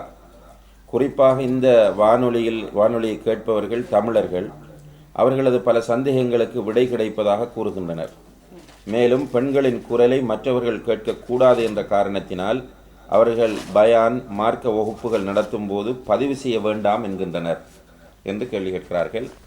அதாவது இந்த கேள்வியினுடைய சுருக்கம் என்னவென்றால், பெண்களுடைய குரல் அவுரத்தா இல்லையா என்பதுதான். அல்லாஹு தஆலா குர்ஆனிலே ஒரு இடத்திலே சொல்லும்போது நபி ஸல்லல்லாஹு அலைஹி வஸல்லம் அவர்களுடைய மனைவிமாரை பார்த்து பேசுகிற அந்த தொடரில் ஃபலா தஹ்தஅன பில் கவுல், அந்நிய ஆண்களோடு நீங்கள் பேசும்போது குலைந்து உங்களுடைய குரல்களை தாழ்த்தி பேசாதீர்கள். ஃபயத்ம அல்லதி ஃபீ கல்பிஹி மரத், உள்ளத்தில் நோயுள்ளவன் நீங்கள் அப்படி செய்யும்போது உங்கள் மீது ஆசைப்படுவான் என்று அல்லாஹு தஆலா அந்த வசனத்திலே சொல்லி காண்பிக்கிறான். இந்த வசனத்தை வைத்துத்தான் சில அறிஞர்கள் பெண்களுடைய குரல் அவுரத்தா இல்லையா என்ற விவாதத்திலே அல்லது கருத்து வேறுபாட்டிலே ஈடுபடுகிறார்கள்.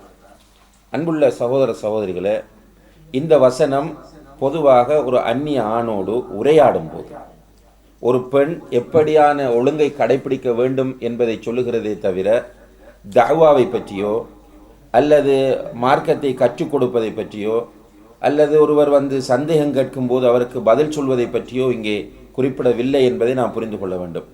இதை எப்படி நாம் புரிந்து கொள்ள வேண்டும் என்றால், நபிகள் நாயகம் ஸல்லல்லாஹு அலைஹி வஸல்லம் அவர்களுடைய காலத்தில் நபி ஸல்லல்லாஹு அலைஹி வஸல்லம் அவர்களிடம் பெண்கள் சந்தேகங்கள் கேட்டிருக்கிறார்கள். இப்போ பெண்களுடைய குரல் அவுரத் என்றால் நபி ஸல்லல்லாஹு அலைஹி வஸல்லம் அவர்களுக்கும் அது அவுரத்து தான். நபி ஸல்லல்லாஹு அலைஹி வஸல்லம் அவர்களுக்கு பெண்கள் சலாமும் சொல்லியிருக்கிறார்கள். அவர்களுடைய பர்சனல் விஷயங்களை கூட ரசூலுல்லாஹி அலைஹி வஸல்லம் அவர்களிடம் கேட்டிருக்கிறார்கள் என்பதை ஹதீஸ்களில் நம்ம பார்க்கிறோம். அதே போன்று மறுபக்கமாக ஆயிஷா ரலியல்லாஹு அன்ஹா அவர்கள் ஆண்களுக்கு நிறைய வகுப்படுத்தியிருக்கிறார்கள், ஆண்களோடு நிறைய உரையாடி இருக்கிறார்கள், மார்க்க விஷயங்களுக்காக சமுதாய விஷயங்களுக்காக வேண்டி உரையாடி இருக்கிறார்கள். இப்படி பல சஹாபிய பெண்கள் ஆண்களுக்கு ஹதீஸ் சொல்லிக் கொடுத்திருக்கிறார்கள். எனவே மார்க்கத்தை பரப்புவதற்காக வேண்டி, நன்மை ஏவி தீமையை தடுப்பதற்காக வேண்டி ஒரு பெண் ஆண்களுக்கு பேசுவது அல்லது அந்த பெண்ணுடைய குரல் ரெக்கார்ட் செய்யப்படுவது என்பது மார்க்கத்தில் தடுக்கப்பட்டது அல்ல என்பதை நாம் புரிந்து கொள்ள வேண்டும். ஆண்கள் முன் தோன்றி பேசலாமா இல்லையா என்பது சர்ச்சைக்குரிய விஷயமாகும். அதிலே ஒரு பெண் தனியே ஆண்கள் இருக்கிற போது அவர்களுக்கு முன்னால் பேசுவது தவிர்க்கப்பட வேண்டும். வல்லாஹு தஆலா அலம். அடுத்த ஒரு கேள்வி கேட்கிறார்கள், யூகேயில் இஸ்லாமிய பாடசாலைகள் குறிப்பாக அட்வான்ஸ் லெவல் மிக மிக குறைவு. அப்படி ஓரிரு பாடசாலைகள் இருந்தால் அது ஏதோ ஒரு மதுஹப் ஆகத்தான் இருக்கிறது, குறிப்பாக ஹனஃபி. இதனால் எம்மவர்கள் காஃபிர்களின் பாடசாலைக்கு முக்கியத்துவம் கொடுக்கின்றனர். அதிலும் உயர்தர பாடசாலைகள் கலவன் பாடசாலையாகத்தான் உள்ளது. இஸ்லாமிய பாடசாலைகளுக்கு பணம் செலுத்த வேண்டும். இதை பற்றிய தெளிவான விளக்கம் தெரிவிக்கலான்னு கேட்குறாங்க. பொதுவாக கல்வியை தேடுவது ஆண்களுக்கும் பெண்களுக்கும் வலியுறுத்தப்பட்ட ஒரு அம்சமாக இருக்கிறது. ரசூலுல்லாஹி அலைஹி வஸல்லம் அவர்கள் பயன் தரக்கூடிய கல்வியை தேடுவதை ஆர்வமூட்டி இருக்கிறார்கள். அல்லாஹ்விடம் துஆவும் கேட்டிருக்கிறார்கள். அல்லாஹும்ம இன்னி அஸ்அலுக இல்மன் நாஃபிஆ, யா அல்லாஹ் பயன் தரக்கூடிய கல்வியை உன்னிடம் நான் கேட்கிறேன் என்று பிரார்த்தித்திருக்கிறார்கள். இப்போ பயன் தரக்கூடிய கல்வி நம்முடைய சமுதாயத்து ஆண்களாலும் பெண்களாலும் தேடப்பட வேண்டும். இந்த கல்வியை தேடுகிற போது ஆண்களும் பெண்களும் இஸ்லாமிய வரையறைகளை கண்டிப்பாக பேண வேண்டும். இஸ்லாமிய வரையறைகளை தாண்டி கல்வி கற்க முடியாது. நிர்பந்தமான கல்வியை மாத்திரம்தான் அவ்வாறு கற்க முடியும். நிர்பந்தம் இல்லாத பொதுவான கல்விகளை பொறுத்தவரையில் இஸ்லாமிய வரையறைகளை தாண்டி கற்கக்கூடாது. இப்போ இங்கே இருக்கக்கூடிய பாடசாலைகளில் சயின்ஸ், மேத்ஸ் போன்ற பொதுவான விஷயங்களில் நாஸ்திகமோ அல்லது இறைமறுப்பு கொள்கையோ போதிக்கப்படாமல் இருக்குமாக இருந்தால் அந்த கல்வியை அந்த பாடசாலைகளில் சென்று பெறுவதில் எந்த குற்றமும் இல்லை. ஆனால் அது கலவன் பாடசாலையாக இருக்கிறது என்று சொல்கிறீர்கள். கலவன் பாடசாலை என்று சொல்லும்போது அங்கே ஒரு பெண் தன்னுடைய ஹிஜாபை பேணி தன்னுடைய மார்க்க விழுமியங்களை காத்து அந்த கல்வியை தொடர முடியுமாக இருந்தால் அதிலும் நமக்கு பிரச்சனைகள் இருக்காது. ஆனால் இப்படியான சூழ்நிலையில் ஒரு இஸ்லாமிய பாடசாலை இருக்குமாக இருந்தால் அந்த இஸ்லாமிய பாடசாலைக்குத்தான் முஸ்லிம்கள் முக்கியத்துவம் கொடுக்க வேண்டும். இப்போ இஸ்லாமிய பாடசாலைகள் மதுஹப் சார்ந்தவைகளாக இருக்கின்றன. தேசிய பாடசாலைகள் செக்குலரிசம் அதாவது மதச்சார்பில்லாத போக்கை உடையதாக இருக்கிறது என்றால் இதைவிட மதுஹப் சார்ந்த பாடசாலை தான் சிறந்ததாக இருக்கிறது. இஸ்லாமிய பாடசாலைகளில் வரி அறவிடுகிறார்கள், அரச பாடசாலைகளில் வரி அறவிடுவதில்லை என்பதை பொறுத்தவரையில் இஸ்லாமிய பாடசாலைகளுக்கு வரி செலுத்தி பணம் செலுத்தி கற்கக்கூடிய பொருளாதார வசதி நம்மிடம் இருந்தால் இந்த பாடசாலைகளுக்கு செல்வதை விட அந்த பாடசாலைகளுக்கு வரி செலுத்தி செல்வதுதான் சிறந்ததாகும்.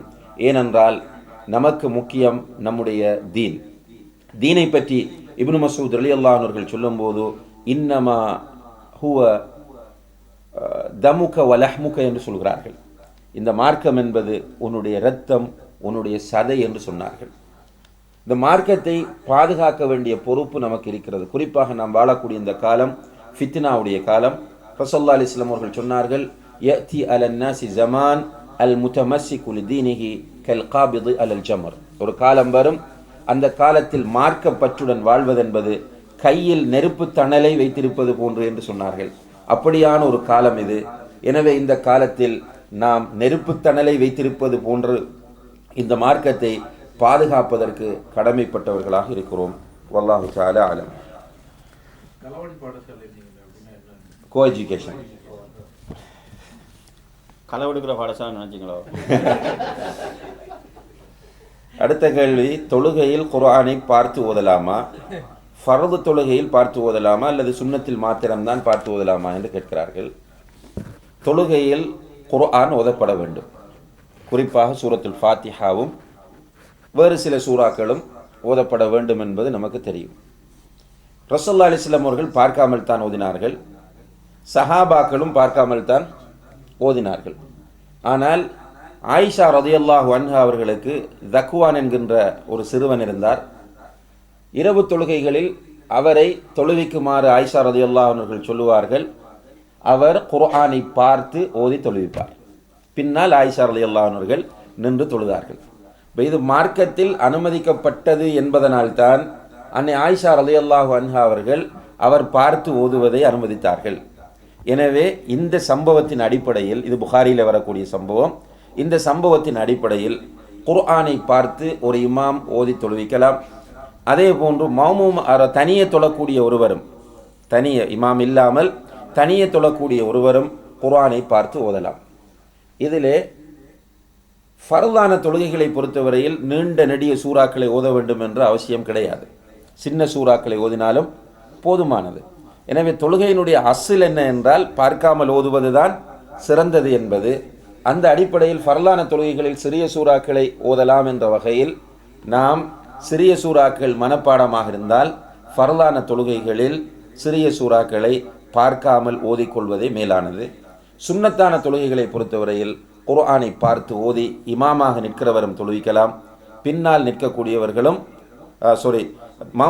தனியே தொழக்கூடியவர்களும் குர்ஆனை பார்த்து ஓதி தொழலாம் என்பதுதான் இஸ்லாமிய சட்ட அறிஞர்களின் தீர்ப்பாக இருந்து கொண்டிருக்கிறது. ஃபர்து தொழுகையில் பார்க்காமல் ஓதுவதே சிறந்ததாகும். வல்லாஹு தஆலா அலம். பெண்களை அடிப்பதற்கு இஸ்லாத்தில் அனுமதி உள்ளது. என்ன காரணத்திற்காக அடிக்கலாம்? குறிப்பாக பெரும்பாவங்கள் செய்தாலா அல்லது சிறு சிறு தவறுகள் என்றாலுமா? உதாரணம் விவாதித்தல், வாய்காட்டுதல், மதிக்காத தன்மை போன்ற விஷயங்களுக்காகவுமா என்று கேட்கிறார்கள். இப்போ நேற்றைய வகுப்பிலே நம்ம அதை குறிப்பிட்டிருந்தோம். அல்லாஹு தஆலா சூரத்து நிசா 134வது வசனத்தில் எப்போது அடிக்கலாம் என்பதை சொல்கிறான். வல்லாத்தி தகாஃபூன நுஷூஸஹுன்ன, உங்களுக்கு கட்டுப்பட மாட்டார்கள் என்று பயப்படக்கூடிய பெண்களுக்கு முதலில் அட்வைஸ் பண்ணுங்கள், அதற்கு பிறகு படுக்கையில் பிரிந்திருங்கள், அதற்கு பிறகு அடியுங்கள். 3 ஸ்டெப்ஸ். அதில் முதல் விஷயத்தை செய்து பார்க்க வேண்டும், இரண்டாவதையும் செய்து பார்க்க வேண்டும், அதற்கு பிறகுதான் அடிக்க வேண்டும். இப்போ எந்த சந்தர்ப்பத்தில் அடிப்பது? வல்லாத்தி தகாஃபூன நுஷூஸஹுன்ன, உங்களுக்கு கட்டுப்பட மாட்டார்கள் என்று நீங்கள் பயந்தால். தஃப்சீர் ஆசிரியர்கள், சட்டக்கலை அறிஞர்கள் இதற்கு விளக்கம் சொல்லும்போது, இப்போ மனைவிக்கு அட்வைஸ் பண்ணுகிறார். அட்வைஸ் பண்ணும்போது இப்போ நீங்கள் கேட்பது போன்று மாறி விவாதிக்கிறார் அல்லது வாய்காட்டுகிறார், சொல்வதை ஏற்றுக்கொள்ளாமல் இருக்கிறார், கோபம் வருகிறது என்றால் ஒரு தட்டு தட்டலாம், அடிக்கலாம் என்பது அர்த்தம் தட்டுவது தான். அடிப்பது என்று சொல்லி மிருகங்களுக்கு அடிப்பது போன்று அல்லது மிக மோசமான முறையில் அடிப்பதல்ல. தர்பன் கைர முப்ரிஹ், காயம் வராமல் அடிக்க வேண்டும், கன்னத்தில் அடிக்கக்கூடாது. இதை வைத்து சட்ட அறிஞர்கள் என்ன சொல்கிறார்கள் என்றால், மனைவிக்கு அடிப்பதற்காக மிஸ்வாக் குச்சி இருக்கிறது, அந்த குச்சி போன்ற ஒரு குச்சியை பயன்படுத்தி கொள்ளுங்கள் என்று. இதை தாண்டி நடக்க முடியாது. இப்போது இதை தாண்டி நடந்தால் மனைவி உரியவர்களுக்கு அறிவித்தால் அவர்களை சட்டம் கைது செய்து கொண்டு செல்லும். இப்போது எல்லாமே சட்டமாக்கப்பட்டிருக்கிறது. பிள்ளைகளுக்கு பெற்றோர் அடிக்க முடியாது, மனைவிக்கு கணவன் அடிக்க முடியாது, கணவனுக்கு மனைவி அடிக்க முடியாது, எல்லாத்துக்கும் கேஸ் போடலாம். எனவே அடிக்கலாம் என்று இஸ்லாம் சொல்வது லேசாக தட்டுவது, அந்த பெண்ணின் உணர்வை தட்டி விடுவது, ரோஷத்தை தட்டி விடுவது என்பதுதான் அதனுடைய அர்த்தமாகும். கணவனுக்கு கட்டுப்படாமல் இருந்தால், கணவனுக்கு வாய் காட்டினால், அல்லது கணவன் ஹிஜாப் போடு என்று சொல்லும்போது போடாமல் இருந்தால், பயானுக்கு போ என்று சொல்லும்போது போகாமல் இருந்தால், விரும்பினால் அவன் அட்வைஸ் பண்ணிய பிறகு அதற்காக வேண்டி அடிக்கலாம். வல்லாஹு தஆலா அலம். இது பெண்கள் கேட்டிக்கிறாங்க, மாப்பிள்ளைக்கு அடிக்கிறது கேட்டாங்க தெரியாது. நீங்க பெரிய மிஸ்வா குச்சியால பழுத்துட்டுங்க, அப்பதான் லேசாகும். பிரஷால் அடிங்க. குடும்ப உறவுகளை துண்டித்தல் பெரும்பாவமாகும். பெற்றோரை கவனிக்கும் விஷயத்திலும் மார்க்க விஷயத்திலும் தவறுகளை சுட்டி காட்டும் போது அதில் முரண்பட்டு பகைமை ஏற்படுகிறது. அவர்களுடன் உறவை ஏற்படுத்தினால் நாம் பாவம் செய்ய வேண்டிய நிலை ஏற்படுகிறது. உறவை துண்டிக்காமல் அடிக்கடி தொடர்பு கொள்ளாமல் இருப்பது சரியா? இது ஒரு பிராக்டிக்கலான முக்கியமான ஒரு கேள்வி. இனபந்துக்களை துண்டிப்பது பெரும்பாவமாகும். பெரும்பாவம் என்றால் கடுமையான பாவம். ரசூலுல்லாஹி அலைஹி வஸல்லம் அவர்கள் சொல்கிறார்கள், லா யதுகுலுல் ஜன்னத காத்திஉ ரஹீம், இன உறவுகளை துண்டிப்பவன் சுவர்க்கம் செல்ல மாட்டான் என்று சொன்னார்கள். இப்போ அது சம்பந்தமாக நிறைய செய்திகள் வருகின்றன. இப்போ இன உறவுகளை கண்டிப்பாக நாம் பேணி நடக்க வேண்டும். ஆனால் அல்லாஹுக்காக வேண்டி இன உறவுகளை ஒதுக்க வேண்டிய சூழ்நிலைகள் ஏற்பட்டால் அப்படி ஒதுக்குகிற நேரத்தில் நாம் இன உறவுகளை துண்டித்தவர்களாக கருதப்பட மாட்டோம். உதாரணமாக நம்முடைய ஒரு நெருங்கிய பிளட் ரிலேஷன், அவர் தர்கா வழிபாட்டில் ஈடுபடக்கூடியவராக இருக்கிறார். அவருக்கு நாம் இது தப்பு என்று சொல்கிறோம், நம்மோடு விவாதிக்கிறார். அவரை போய் பார்க்கிற போதெல்லாம் சண்டை தான் வருகிறது என்றால் அல்லாஹுக்காக அவரை அவாய்ட் பண்ணலாம். இது இனபந்தை துண்டிப்பதல்ல. இனபந்தை துண்டிப்பது உலகத்திற்காக துண்டிப்பது. திருமணத்துக்கு சொல்லவில்லை, வலிமாவுக்கு அழைக்கவில்லை, என்னிடம் சொல்லிவிட்டு ஹஜ்ஜிக்கு போகவில்லை, அதாவது வீடு கட்டும்போது எங்களுக்கு சொல்லவில்லை, வீட்டுக்கு குடி போகும்போது எங்களை அழைக்கவில்லை, இப்படி காரணங்களை சொல்லி இனபந்துக்களை துண்டிப்பது என்பது பெரும் பாவமாகும். அல்லாஹுக்காக மார்க்க விஷயத்திற்காக அவர்களை வெறுப்பது, அவர்களை ஒதுக்குவது என்பது மார்க்கத்தில் அனுமதிக்கப்பட்டது. வல்லாஹு தஆலா அலம். தானாக விரும்பி இபாதத் செய்யாத வளர்ந்த பிள்ளைகளுக்கு எவ்வாறு விருப்பத்தை ஏற்படுத்துவது? அப்போ குழந்தைகளை வளர்க்கிறோம், ஆரம்பத்தில் மிஸ் பண்ணிட்டோம், இப்போ பிள்ளைகள் வளர்ந்துட்டு ஆனால் விவாதத்தில் இன்ட்ரெஸ்ட் இல்லைன்னு சொன்னாலும் நீங்கள் அந்த பிள்ளைகளுக்கு ஆர்வம் ஊட்ட வேண்டும். இதில் முதலாவதாக பெற்றோர் பிள்ளைகளுக்காக நிறைய துவா செய்ய வேண்டும். ரெண்டாவது, பெற்றோர் பிள்ளைகளுக்கு முன்மாதிரியாக இருக்க வேண்டும். மூன்றாவதாக, பிள்ளைகளுக்கு அவ்வப்போது மௌத்தை, அல்லாஹுடைய நிஅமத்துகளை நினைவுபடுத்த வேண்டும். சில இன்சிடென்ட்ஸ்கள் நடக்கும்போது அவற்றை பிள்ளைகளுக்கு காண்பிக்க வேண்டும். சில சோமாலியா போன்ற நாடுகளிலே உள்ள வறட்சி, பஞ்சம், வறுமை போன்ற விஷயங்களை பிள்ளைகளுக்கு காண்பித்து அல்லாஹ் நமக்கு எவ்வளோ நிஅமத் தந்திருக்கிறான் என்பதை அந்த குழந்தைகளுக்கு உணர்த்த வேண்டும். ஹேண்டிகேப்ஸாக இருக்கக்கூடிய பிள்ளைகளுடைய காட்சிகளை ஒன்று வீடியோக்களில் அல்லது நேரடியாக அவர்களுக்கு காண்பித்து அல்லாஹு தஆலா உனக்கு எவ்வளோ நிஅமத் செய்திருக்கிறான் என்பதை அந்த பிள்ளைக்கு உணர்த்த வேண்டும். சுவர்க்கம் நரகத்தை பற்றிய நம்பிக்கை அந்த குழந்தைகளின் உள்ளங்களில் ஊட்ட வேண்டும். இவ்வாறு செய்து கொண்டு வரும்போது இன்ஷா அல்லாஹ், அல்லாஹுடைய உதவியால் அந்த பிள்ளைகள் இபாதத் செய்யக்கூடியவர்களாக மாறுவார்கள். வெறுமனை ஃபோர்ஸ் பண்ணுகிற நிலை இருக்கக்கூடாது. கம்பல் பண்ணி ஃபோர்ஸ் பண்ணினால் பிள்ளை உங்களுக்காக அமல் செய்யும், அல்லாஹுக்காக அமல் செய்ய மாட்டாது. அடுத்ததாக, HMC உள்ள இறைச்சி கடையில் தான் இறைச்சி வாங்க வேண்டுமா அல்லது ஹலால் என்றால் மட்டும் போதுமா? இது பொதுவாக ஒரு முஸ்லிம் ஒரு பிராணியை அறுத்து விற்கிறார் என்று சொன்னால் அவரிடம் போய் நீங்கள் பிஸ்மி சொல்லி அறுத்தீர்களா இல்லையா என்றெல்லாம் கேட்க வேண்டிய அவசியம் இல்லை. ஒரு முஸ்லிம் ஒரு பிராணியை அறுத்து விற்றால் நிச்சயமாக அவன் ஹலாலான முறையில் தான் விற்பான். இது நம்முடைய நாடுகளுக்கு பொருந்தும். நம்மளோட நாட்டில் ஊரில் உள்ள கறிக்கடைக்கு போனோம் என்றால், இறைச்சி கடைக்கு போனால் அங்கே போய் நீ இப்படி பிஸ்மி சொல்லி அறுத்தாயா இல்லையா என்றெல்லாம் இன்குவாரி பண்ணுறது மார்க்கம் சொன்ன விஷயம் அல்ல, அது பித்அத். அப்படி கேள்வி கேட்பது தவறு. நம்ம போக வேண்டியது 1 கிலோவோ 2 கிலோவோ வாங்க வேண்டியது, வந்து சமைக்க வேண்டியது. ஆனால் இவ்வாறான நாடுகளில் UK போன்ற இஸ்லாம் நடைமுறையில் இல்லாத நாடுகள், அதிலும் குறிப்பாக சந்தேகத்திற்கு இடமான பிராணிகளும் அறுப்பு முறைகளும் நிறைந்திருக்கிற நாடுகளை பொறுத்தவரையில் இதை நாம் ஒரு மானிட்டரிங் நிறுவனத்திடத்தில் ஒப்படைத்து அவர்களுடைய சான்றுகள் வழங்கப்பட்ட பிறகுதான் நாம் பயன்படுத்த வேண்டும். இது எதுக்கு என்றால், பப்ளிக்கான மார்க்கெட்டுகளில் நீங்கள் போய் இந்த பொருட்களை வாங்குவதாக இருந்தால் உங்களுக்கு நன்றாக தெரிகிறது, உங்களோட வீட்டுக்கு பக்கத்தில் ஒரு முஸ்லீம் சகோதரர் இப்படி ஒரு கடை வைத்திருக்கிறார், அவர் ஹலாலாக அறுத்து விற்கிறார் என்பது உங்களுக்கு 100% தெரிந்தால் HMC சர்டிஃபிகேட் அதற்கு வேண்டும் என்ற எந்த அவசியமும் இல்லை. உங்களுக்கு தேவை இது ஹலாலாக அறுக்கப்பட்டதா என்ற உறுதிதான். HMC சர்டிஃபிகேட் கொடுக்கும்போது ஹலாலாக அறுக்கப்பட்டிருக்கிறது என்ற உறுதிப்பாடு அங்கே கிடைக்கிறது. அதே போன்று உங்களுடைய பக்கத்தில் இருக்கிறவர், உங்களுக்கு தெரிந்தவர் வைத்திருக்கிற கடையில் இருப்பது ஹலாலான உணவு கறிதான் என்பது உங்களுக்கு உறுதியாகிவிட்டால் நீங்கள் சர்டிஃபிகேட் இல்லாவிட்டாலும் அங்கே வாங்கலாம். சந்தேகத்திற்கு இடமாக இருந்தால் கண்டிப்பாக தவிர்க்கப்பட வேண்டும். இல்லைன்னா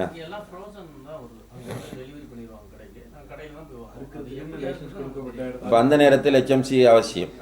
அப்படி இல்லைன்றால் நீங்கள் சவுதிக்கு கூட பார்க்கலாம். ஐரோப்பிய நாடுகளிலிருந்து சவுதிக்கு பீஃப், மட்டன், சிக்கன், ஃபிஷ் எல்லாம் வரும்போது எல்லாத்துலேயுமே இஸ்லாமிய முறைப்படி அறுக்கப்பட்டது என்று போட்டு கடைசியில் மீன்லேயும் போட்டிருக்கிறாங்க இஸ்லாமிய முறைப்படி அறுக்கப்பட்டது. அப்போ மீனுக்கும் இஸ்லாமிய முறைக்கு என்ன சம்மந்தம் இருக்கு? ஆனால் என்ன நினைக்கிறாங்கண்டா, இப்படி போட்டால் முஸ்லீம்கள் வாங்குவாங்கண்டு. இப்போ அதிலே நமக்கு மற்ற பொருட்களையும் சந்தேகம் வர ஆரம்பிக்குது. இவங்களுக்கு இஸ்லாமிய முரண்டாலே என்ன என்று தெரியாது என்பது. எனவே ஒரு நிறுவனம் சர்டிஃபிகேட் கொடுக்கிற போது தான் இவ்வாறான சூழ்நிலைகளில் வாங்க வேண்டும். என்றால் நம்முடைய உணவு ஹலாலானதாக இருக்க வேண்டும். தனியாக பெண்களின் ஒன்று கூடலின் போது அதிக விலை உயர்ந்த ஆடைகளையும் ஆபரணங்களையும் அணிகின்றனர், அதிகமாக தங்களை அலங்கரித்துக் கொள்கின்றனர். இது பற்றி விளக்கம் தெரிவிக்கலான்னு கேட்குறாங்க. அதாவது பெண்களுக்கு முன்னால் தங்களுடைய அலங்காரங்களை வெளிக்காட்டிக் கொள்வதில் எந்த குற்றமும் இல்லை. ஆனால் அளவுக்கு அதிகமாக நகைகளை அணிவதும் தன்னை அலங்கரித்துக் கொள்வதும் என்பது வீண்பிரியமாகவும் ஆடம்பரமாகவும் கருதப்படும். ஒரு பெண்ணுக்கு ஒரு நெக்லஸ், கையில் 2-3 வளையல் இப்படி போட்டால் போதும். சிலர் என்ன செய்வாங்கன்னா, வீட்டில் உள்ள எல்லாவற்றையும் கொண்டு போட்டு காண்பிக்கிற நேரத்தில் இதனால் மார்க்க ரீதியான ஒரு வரம்பு மீறலும் மற்றவர்களுக்கு நம்மீது ஒரு காழ்ப்புணர்வையும் பொறாமையும் ஏற்படுத்தக்கூடிய சூழ்நிலையும் உருவாகும். நிச்சயமாக அவர்கள் காட்டிக்கொள்ளாவிட்டாலும் பின்னால் போய் என்ன இந்த பெண் வந்திருக்கிற கோலம் என்று அவரை பற்றி புறம் பேசக்கூடிய ஒரு சூழ்நிலையும் மனசுக்குள் ஒரு சங்கடமும் உருவாகிற சூழ்நிலை ஏற்படும். அது அழகும் கிடையாது. இப்படி கிடந்த நகைகளை எல்லாம் அள்ளி போட்டு கொண்டு செல்வது அழகு அலங்காரமும் கிடையாது. எனவே வீண்விரயம் தவிர்க்கப்பட வேண்டும் என்ற அடிப்படையில் அது ஓவராக தன்னை அலங்கரித்துக் கொள்வது என்பது தவிர்க்கப்பட வேண்டும். அல்லாஹ் தஆலா. அடுத்தது ஒரு கேள்வி கேட்கிறார்கள். பட்டமளிப்பு விழாவின் போது அணியப்படும் மேலங்கியை அணியலாமா? அது தவிர்க்கப்பட வேண்டும் என்பது இங்குள்ள சில உலமாக்களின் கருத்தாகும். இது பற்றிய தங்களின் கருத்து என்ன? அதாவது இப்படி நம்ம கேள்வி கேட்கறதை தவிர்த்துக்கிட்டால் நல்ல. நான் ஏற்கனவே சொன்னது தான், பட்டம் கான்வெகேஷன் நடக்கும்போது யூனிவர்சிட்டிகளில் ஒரு யூனிஃபார்ம் கொடுப்பாங்க. அந்த யூனிஃபார்த்தை கண்டிப்பாக நாம் அணிய வேண்டுமா அல்லது அணியாமல் இருக்கலாமா அல்லது அணிவது ஹராமா என்று கேட்கிறார்கள். பொதுவாக ஆடை விஷயத்தில் அன்புள்ள சகோதர சகோதரிகளை, நமக்கு அந்நிய மதத்தவர்கள் அவர்களுக்கென்று விசேடமாக ஆக்கி கொண்டிருக்கிற ஆடைகளை அணிவது தவிர்க்கப்பட்டிருக்கிறது. இப்போ இந்த கான்வெகேஷன் சந்தர்ப்பங்களில் அணியப்படக்கூடிய ஆடை மாற்று மதத்தவர்களுக்குரிய ஆடையாக இருக்குமாக இருந்தால் அது கூடாது என்று சவுதி அரேபியாவில் உள்ள லஜ்னத்து தாயிமா என்று சொல்லக்கூடிய அந்த ஃபத்வா வழங்கக்கூடிய நிறுவனம் ஃபத்வா வழங்கியிருக்கிறது. அந்த ஆடை அதாவது கிறிஸ்டியன்ஸ் அல்லது ஜூஸ் அணியக்கூடிய ஆடையாக இருக்குமாக இருந்தால் அந்த ஆடையை முஸ்லீம்கள் தவிர்க்க வேண்டும். அப்படி இல்லாமல் அது கான்வெகேஷனுக்காக வேண்டி உருவாக்கப்பட்ட ஒரு ஆடையாக இருக்குமாக இருந்தால், காமனான ஒரு ஆடையாக அது இருக்கிறது, அதை அணிவதில் எந்த குற்றமும் இல்லை. நமது முஸ்லிம்களுக்குள் ரமலானில் 20-8 என்று ஒரு இரு பிரிவாக தொழுகிறார்கள். மக்காவில் அதிகமாக தொழுகிறார்கள். இது இறைத்துதல் கற்றுத்தந்தார்களா என்று கேட்குறாங்க. இது ரொம்ப காலமாக இந்த கேள்வி கேட்கப்பட்டு கொண்டே இருக்கிறது. முடிவு வராது. இதுக்கு ஏன் முடிவு வராது என்று கேட்டால், ஏற்கனவே நம்ம அகீதா வகுப்பிலே குறிப்பிட்டது போன்று இது இஜ்திஹாதுக்கு இடம்பாடான ஒரு சப்ஜெக்ட். அதனால் கடைசி வரைக்கும் இதில் முடிவு வராது. அப்படி வருவதாக இருந்திருந்தால் அல்லாஹு தாலா, அல்லாஹுடைய தூதர் கட் அண்ட் ரைட்டாக ஒரு கருத்தை பதிவு செய்துவிட்டு போயிருக்கலாம். இது கருத்து வேறுபாட்டுக்குரிய விஷயம். இதில் ராஜிஹான கருத்து 20-8 என்பதில் ராஜிஹான கருத்து என்னவென்றால் 8 தான் என்பது. ஏனென்றால் புகாரியிலே அது தொடர்பாக ஹதீஸ் வருகிறது. ஸல்லல்லாஹு அலைஹி வஸல்லம் 8+3 ரமலான் அல்லாத காலங்களில் தொழுதார்கள் என்று வருகிறது. இதை அன்னை ஆயிஷா ரலியல்லாஹு அன்ஹா அவர்கள் அறிவிக்கிறார்கள். எல்லோருமே இதை ஏற்றுக்கொள்கிறார். இந்த புகாரியில் வருவதனால ஷாஃபியும் இந்த ஹதீஸை ஏற்றுக்கொள்வார், ஹனஃபியும் ஏற்றுக்கொள்வார், மாலிகியும் ஏற்றுக்கொள்வார், ஹம்பலியும் ஏற்றுக்கொள்வார், சவுதியில் உள்ளவரும் ஏற்றுக்கொள்வார், பிரிட்டனில் உள்ளவரும் ஏற்றுக்கொள்வார். எனவே இது கருத்து வேறுபாட்டுக்கு அப்பாற்பட்ட ஒரு விஷயம். கருத்து வேறுபாடு எங்கே வருகிறது? 20 கூடுமா கூடாதா என்பதில் தான் கருத்து வேறுபாடு. 20 கூடுமா கூடாதா என்பதில் தான் கருத்து. 11 ஓகே இல்லையாண்டா ஓகே தான். இதில் கருத்து வேறுபாடு இல்லை.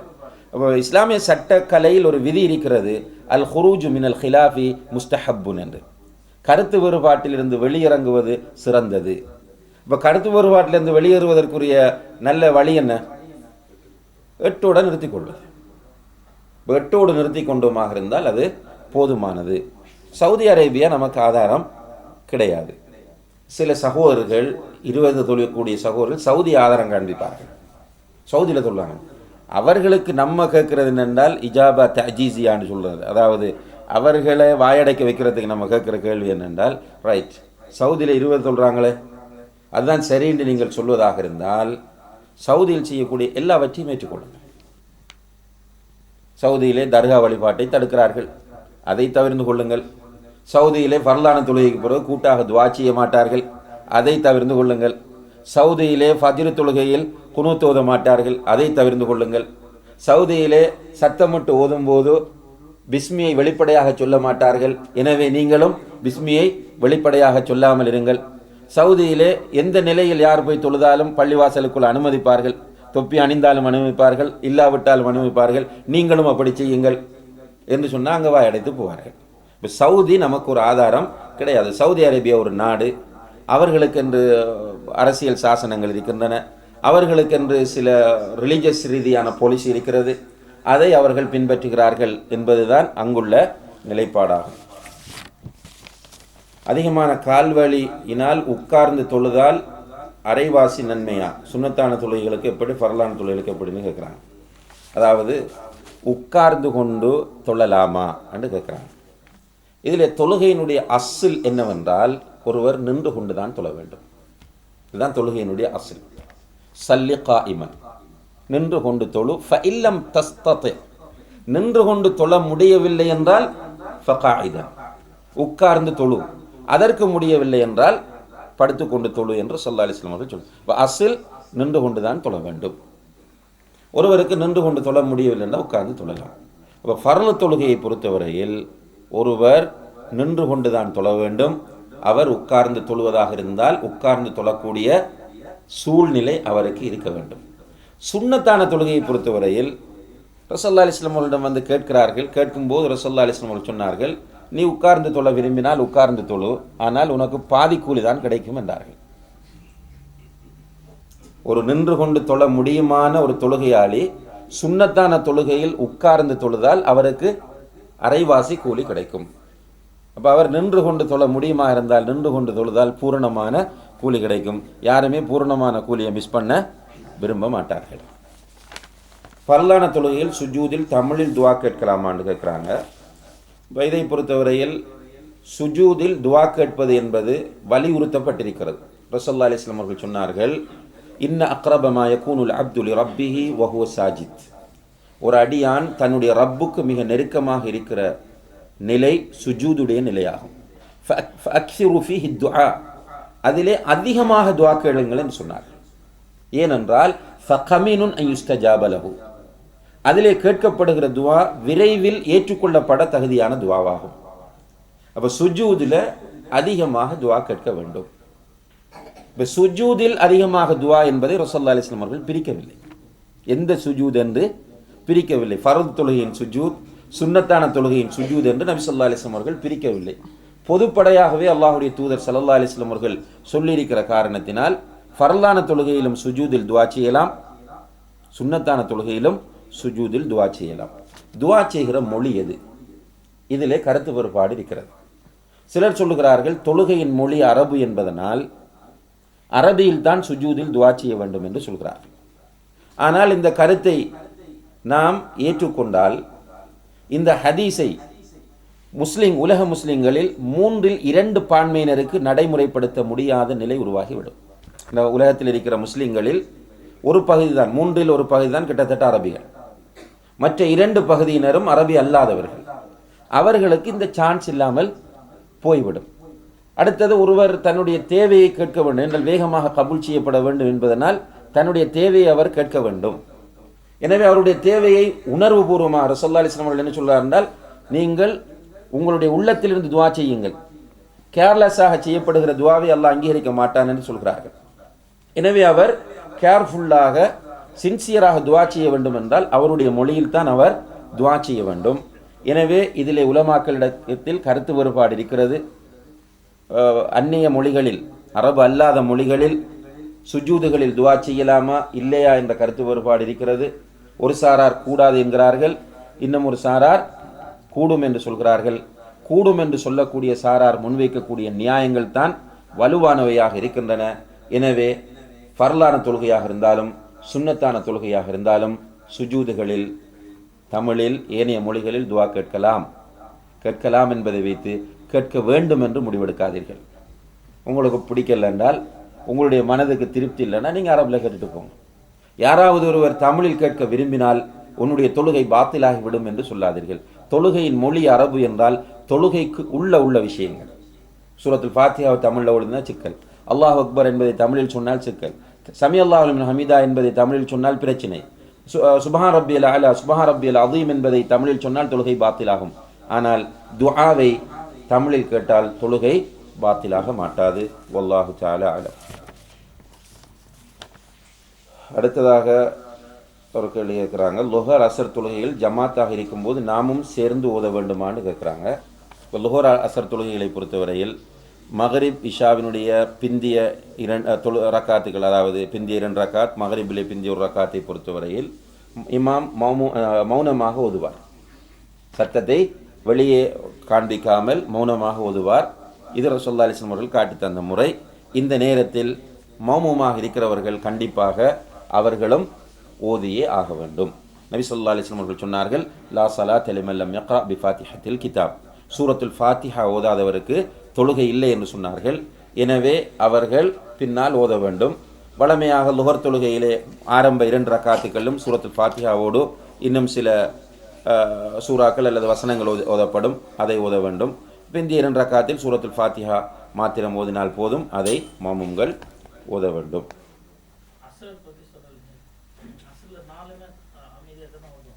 அமைதியாக ஓதக்கூடிய தொழுகைகளில் லுஹர் அதாவது லுஹர் அசர் போன்ற தொழுகைகளில் முதல் ஆரம்ப 2 ரக்காத்துக்களிலும் சூரத்துல் ஃபாத்திஹாவோடு சேர்த்து இன்னும் ஏதாவது வசனங்கள் அல்லது சூறாக்களை ஓத வேண்டும். பிந்திய 2 ரக்காத்துகளிலும் சூரத்துல் ஃபாத்திஹாவை மாத்திரம் ஓதினால் போதுமானது. அதே போன்று மக்ரிப் இஷா தொழுகை நிலைப்படும் சுஜூத் ருக்குகளில் 3 விடுத்தம் மட்டும், அதாவது இன்னும் ஒரு கேள்வி கேட்குறாங்க என்றால் மக்ரிப் இஷாவில் எப்படி ஓதுறேன். மக்ரிப் இஷா சுபகை பொறுத்தவரையில் இமாம் சத்தமிட்டு ஓதும்போது மாமும்கள் அதை கேட்டுக்கொண்டிருப்பது தான் சிறந்தது. இமாம் ஓதிக்கொண்டிருக்கும் போது மாமும்களும் சேர்ந்து ஓதக்கூடாது. இப்போ இமாம் ஓதி விட்டு முடித்த பிறகு மாமும்கள் ஓத வேண்டுமா என்பதிலே அந்த ஆரம்ப 2 ரக்காத்துகளில் கருத்து வேறுபாடு இருக்கிறது. சில அறிஞர்கள் சொல்கிறார்கள் கண்டிப்பாக ஓதியே ஆக வேண்டும் என்று சொல்கிறார்கள். இன்னும் சில அறிஞர்கள் ஓத தேவையில்லை என்று சொல்லுகிறார்கள். அவர்கள் சொல்லக்கூடிய எல்லா கருத்துக்களையும் ஒன்று சேர்த்து பார்க்கும்போது இது கருத்து வேறுபாட்டுக்குரிய விஷயம். சேர்த்து பார்க்கும்போது இதில் ராஜிஹான கருத்தாக எது வருகிறது என்றால், இமாம் சத்தமிட்டு ஓதும்போது மாமும்கள் மௌனமாக இருக்க வேண்டும். சில மஸ்ஜிதுகளுக்கு நீங்கள் போனால் சூரத்துல் ஃபாத்திஹாவுக்கும் அடுத்த சூறாவுக்கும் இடையில் பெரிய ஒரு கேப் விடுவார்கள். அந்த நேரத்தில் சூரத்துல் ஃபாத்திஹாவை நாம் ஓதிக்கொள்ளலாம். அப்படி கேப் விடுவது சுன்னா அல்ல. ரசூலுல்லாஹி அலைஹி வஸல்லம் அவர்கள் பெரிய கேப் விட மாட்டார்கள். அப்படியான சுன்னா அடிப்படையில் தொழக்கூடிய மஸ்ஜிதுக்கு போனால் நாம் இமாம் ஓதுவதை கேட்டுக்கொண்டிருந்தால் போதுமானது. வல்லாஹு தஆலா அலம். அதே போன்று அவங்க சுஜூதில் ருக்கூவில் சுப்ஹான ரப்பியல் அலா சுப்ஹான ரப்பியல் அலீம் என்பது 3 விடுத்தங்கள் தான் சொல்ல வேண்டுமா, அதை விட அதிகமாக சொல்லலாமா? நீண்ட நேரம் சில இமாம்கள் ருக்குவை சுஜூதை நீட்டுகிறார்களே, என்ன ஓதுவது என்று கேட்கிறார்கள். ருக்கூஇல் சுப்ஹான ரப்பியல் அலீம் என்று ஒரு தடவை சொல்வது கடமையாகும். நல்லா புரிந்து கொள்ளுங்கள். சுப்ஹான ரப்பியல் அலீம் என்று ஒரு தடவை சொல்வது கடமையாகும். அதே போன்று சுஜூதில் சுப்ஹான ரப்பியல் அலா என்பதை ஒரு தடவை சொல்வது கடமையாகும். இதுக்கு பிறகு 2, 3, 4, 5 உங்களுக்கு விரும்பியபடி சொல்லலாம். வரையறை செய்யப்படவில்லை. 3 தான் சொல்ல வேண்டும், 5 தான் சொல்ல வேண்டும், அல்லது 4 தான் சொல்ல வேண்டும் என்ற இந்த வரையறையும் கிடையாது. பொதுவாக ஒற்றைப்பட ஒன்றை செய்வது அல்லாஹுக்கு விருப்பமானது என்று அல்லாஹுடைய தூதர் ஸல்லல்லாஹு அலைஹி வஸல்லம் அவர்கள் சொல்லி இருப்பதனால் 3, 5, 7 என்று சொல்லலாம். இது அல்லாமல் ருக்குவில் ஓதுவதற்கு நிறைய துஆக்கள் திக்ர்கள் இருக்கின்றன. சுஜூதில் ஓதுவதற்கு என்று நபி ஸல்லல்லாஹு அலைஹி வஸல்லம் அவர்கள் கற்றுத்தந்த நிறைய துஆக்கள் திக்ர். சுப்ஹான ரப்பியல் அலீம், சுப்பூஹுன் குத்தூஸுன் ரப்புல் மலாயிகத்தி வர்ரூஹ், சுப்ஹான தில் ஜபரூத்தி வல் மலகூத்தி வல் கிப்ரியாஇ வல் அதமா, சுப்ஹானக அல்லாஹும்ம ரப்பனா வ பிஹம்திக அல்லாஹும்ம இக்ஃபிர்லி, அல்லாஹும்ம லக ரகஅது வ பிக ஆமன்து வ லக அஸ்லம்து, خشع لك سمعي وبصري ومخي وعظمي وعصبي என்று நபி ஸல்லல்லாஹு அலைஹி வஸல்லம் அவர்கள் நிறைய ஓதி தந்திருக்கிறார்கள். அதை பாடமாக்கினால் நீண்ட நேரம் இருக்கிற இமாமுக்கு பின்னால் நின்றால் நாம் அவற்றை ஓதிக்கொள்ளலாம். ஒவ்வொருவருக்கும் ஒவ்வொரு மதுஹப் அவசியம் தேவையா அல்லது குர்ஆன் சுன்னா அடிப்படையில் இருந்தால் போதுமானதான்னு கேட்குறாங்க. இது பொதுவாக சிம்பிளான ஒரு விஷயம். இது ரசூலுல்லாஹி அலைஹி வஸல்லம் காலத்தில் மதுஹப் இருக்கவில்லை, சஹாபாக்களுடைய காலத்திலும் மதுஹப் இருக்கவில்லை, தாபீன்களுடைய காலத்திலும் மதுஹப் இருக்கவில்லை. மதுஹப் வந்தது தபவ தாபீன்களுடைய காலத்தில் இருந்துதான்.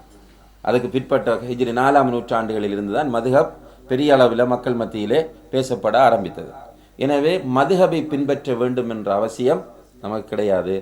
ஆனால் ஒரு குர்ஆன் சுன்னாவை ஒரு மாணவன் என்ற நிலையில் தேடி படிக்க முடியாமல் இருக்கிறவர்கள், இதில் என்ன நிலை என்பதை ஆய்வு செய்து முடிவெடுக்க முடியாத நிலையில் இருக்கிறவர்கள் என்ன செய்யலாம் என்றால், அவர்களுக்கு ஒரு நம்பகமான ஆலிமை வழிகாட்டியாக வைத்துக் கொள்ளலாம். ஏன்னா பலர்கிட்டையும் போய் கேள்வி கேட்டிங்கன்னா குழம்பி போவேன். என்னைட்டையும் கேட்கறது, இவர்கிட்டையும் கேட்கறது, அவர்கிட்டையும் கேட்கறது, இவர்கிட்டையும் கேட்கறது, எல்லோர்கிட்டையும் கேட்டால் 4 பேர் 4 கருத்தை சொல்லும்போது பிறகு அந்த விஷயத்தை செய்யக்கூடாதுன்னு விட்டுருவேன். எனவே குர்ஆன் ஹதீஸில் ஆய்வு செய்யக்கூடியவர், அறிவுள்ளவர், இறைபக்தி உள்ளவர் என்று நீங்கள் கருதக்கூடிய ஒருவரை உங்களுடைய இவ்வாறான பிரச்சனைகளுக்கான வழிகாட்டியாக வைத்துக்கொண்டு அவர்கள் சொல்லக்கூடிய ஆதாரங்களின் அடிப்படையில் நீங்கள் அமல் செய்ய வேண்டும். அதை விட்டுவிட்டு மதுஹபை பின்பற்ற வேண்டும் என்ற எந்த அவசியமும் கிடையாது. வல்லாஹு தஆலா அலம் வ ஆஹிரு தஅவானா அனில் ஹம்துலில்லாஹி ரப்பில் ஆலமீன்.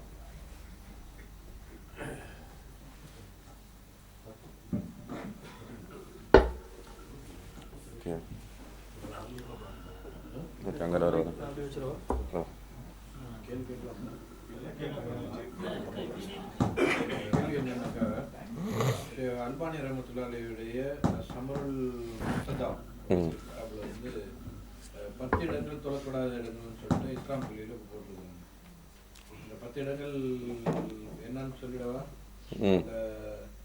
இந்த விஷயம் என்னன்னாக்கா 10 இடங்கள் அடக்கஸ்தலம், அப்புறம் கபறுகள் மீது கட்டப்பட்ட பள்ளி, ஒட்டகம் கட்டும் இடம். ஒட்டகம் கட்டும் இடத்துல ஆடு கட்டுறதுல தொழலாங்கிற அனுமதியை கொடுத்துருக்காங்க. அப்புறம் மலஜலம் கழிக்கக்கூடிய இடம்,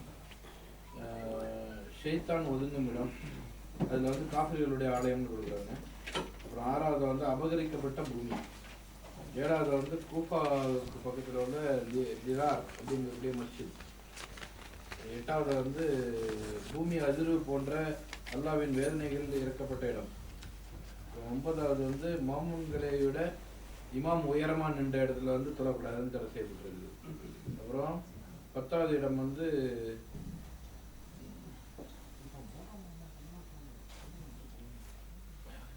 தூண்களுக்கு மத்தியில் வந்து மாமூம்கள் தொழக்கூடாது அப்படின்னு சொல்லிட்டு இதுல வந்து சிலதுக்கு வந்து விளக்கங்கள் தெரியல. அதனால வந்து எப்படி முக்கிய கேள்வி இந்த பூமி அதிர்ச்சி அந்த இடத்துல சொல்லக்கூடாதுன்றாங்க. அந்த இடத்துல தான் அதிகமா சொல்லணும். எனக்கு சந்தேகம் வருது, கேட்குற கேள்வி நமக்கு சந்தேகம் வருது. பூமி அதிர்ச்சி வந்து அவங்க சொன்ன அல்பானி ரமணன் சொன்ன அந்த கருத்துல அழிவுக்குள்ளாகப்பட்ட ஒரு சமுதாயம் அழிக்கப்பட்ட இடத்த நீங்கள் கடந்து போக வேண்டி வந்தால் அழுதவர்களாக அல்லாமல் அதை கடந்து போக வேண்டாம், நீங்கள் விரைவாக அல்லாட பாதுகாப்பு தெரியாது அதை தாண்டி போயிடுங்கன்னு அதிசயம் வந்துருக்குது. அந்த அதிசயம் வச்சு தான் உதாரணமாக ஒரு சமுதாயம் அழிக்கப்பட்ட ஒரு இடம் ஒன்று இருக்குது. அப்போ உதாரணமாக சமூக கூட்டம் மதாயின் சாலி, அது அழிக்கப்பட்ட இடம். ரசூல்லா என்ன சொல்கிறாங்க, நீங்கள் அந்த இடத்த விரைவாக கடந்து போங்கன்றாங்க. அப்போ அந்த இடத்துல போய் நம்ம தொழுகிற போது அதை கடந்து போகிறது என்கிறதுக்கு மாற்றமாக வருது. அந்த ஆதாரத்தை அடிப்படையாக வச்சு தான் அவங்க அந்த கருத்தை சொல்லிக்கணும். அது பொதுவானது கிடையாது. உதாரணமாக ஒரு சுனாமி ஏற்பட்டிருக்குது, எல்லா ஏரியா வந்து அந்த இடங்களில் சொல்லக்கூடாதுன்னு சொல்லிச்சுன்னா வேறு நாட்டுக்கு தான் போகணும். அவங்க அந்த இதில் சொல்லப்படுது. முன்கூட்டி அந்த அழிக்கப்பட்ட சமுதாயங்களுக்கு நிறைவேற்றி சொல்ல முடிச்சு. அடக்கஸ்தலம்னு வரும்போது சில பள்ளிகளில் வந்து முக்கியமானவர்களுடைய கபரும் சேர்ந்து கட்டப்பட்டிருக்குது, பள்ளி உள்ளே கட்டப்பட்டிருக்குது.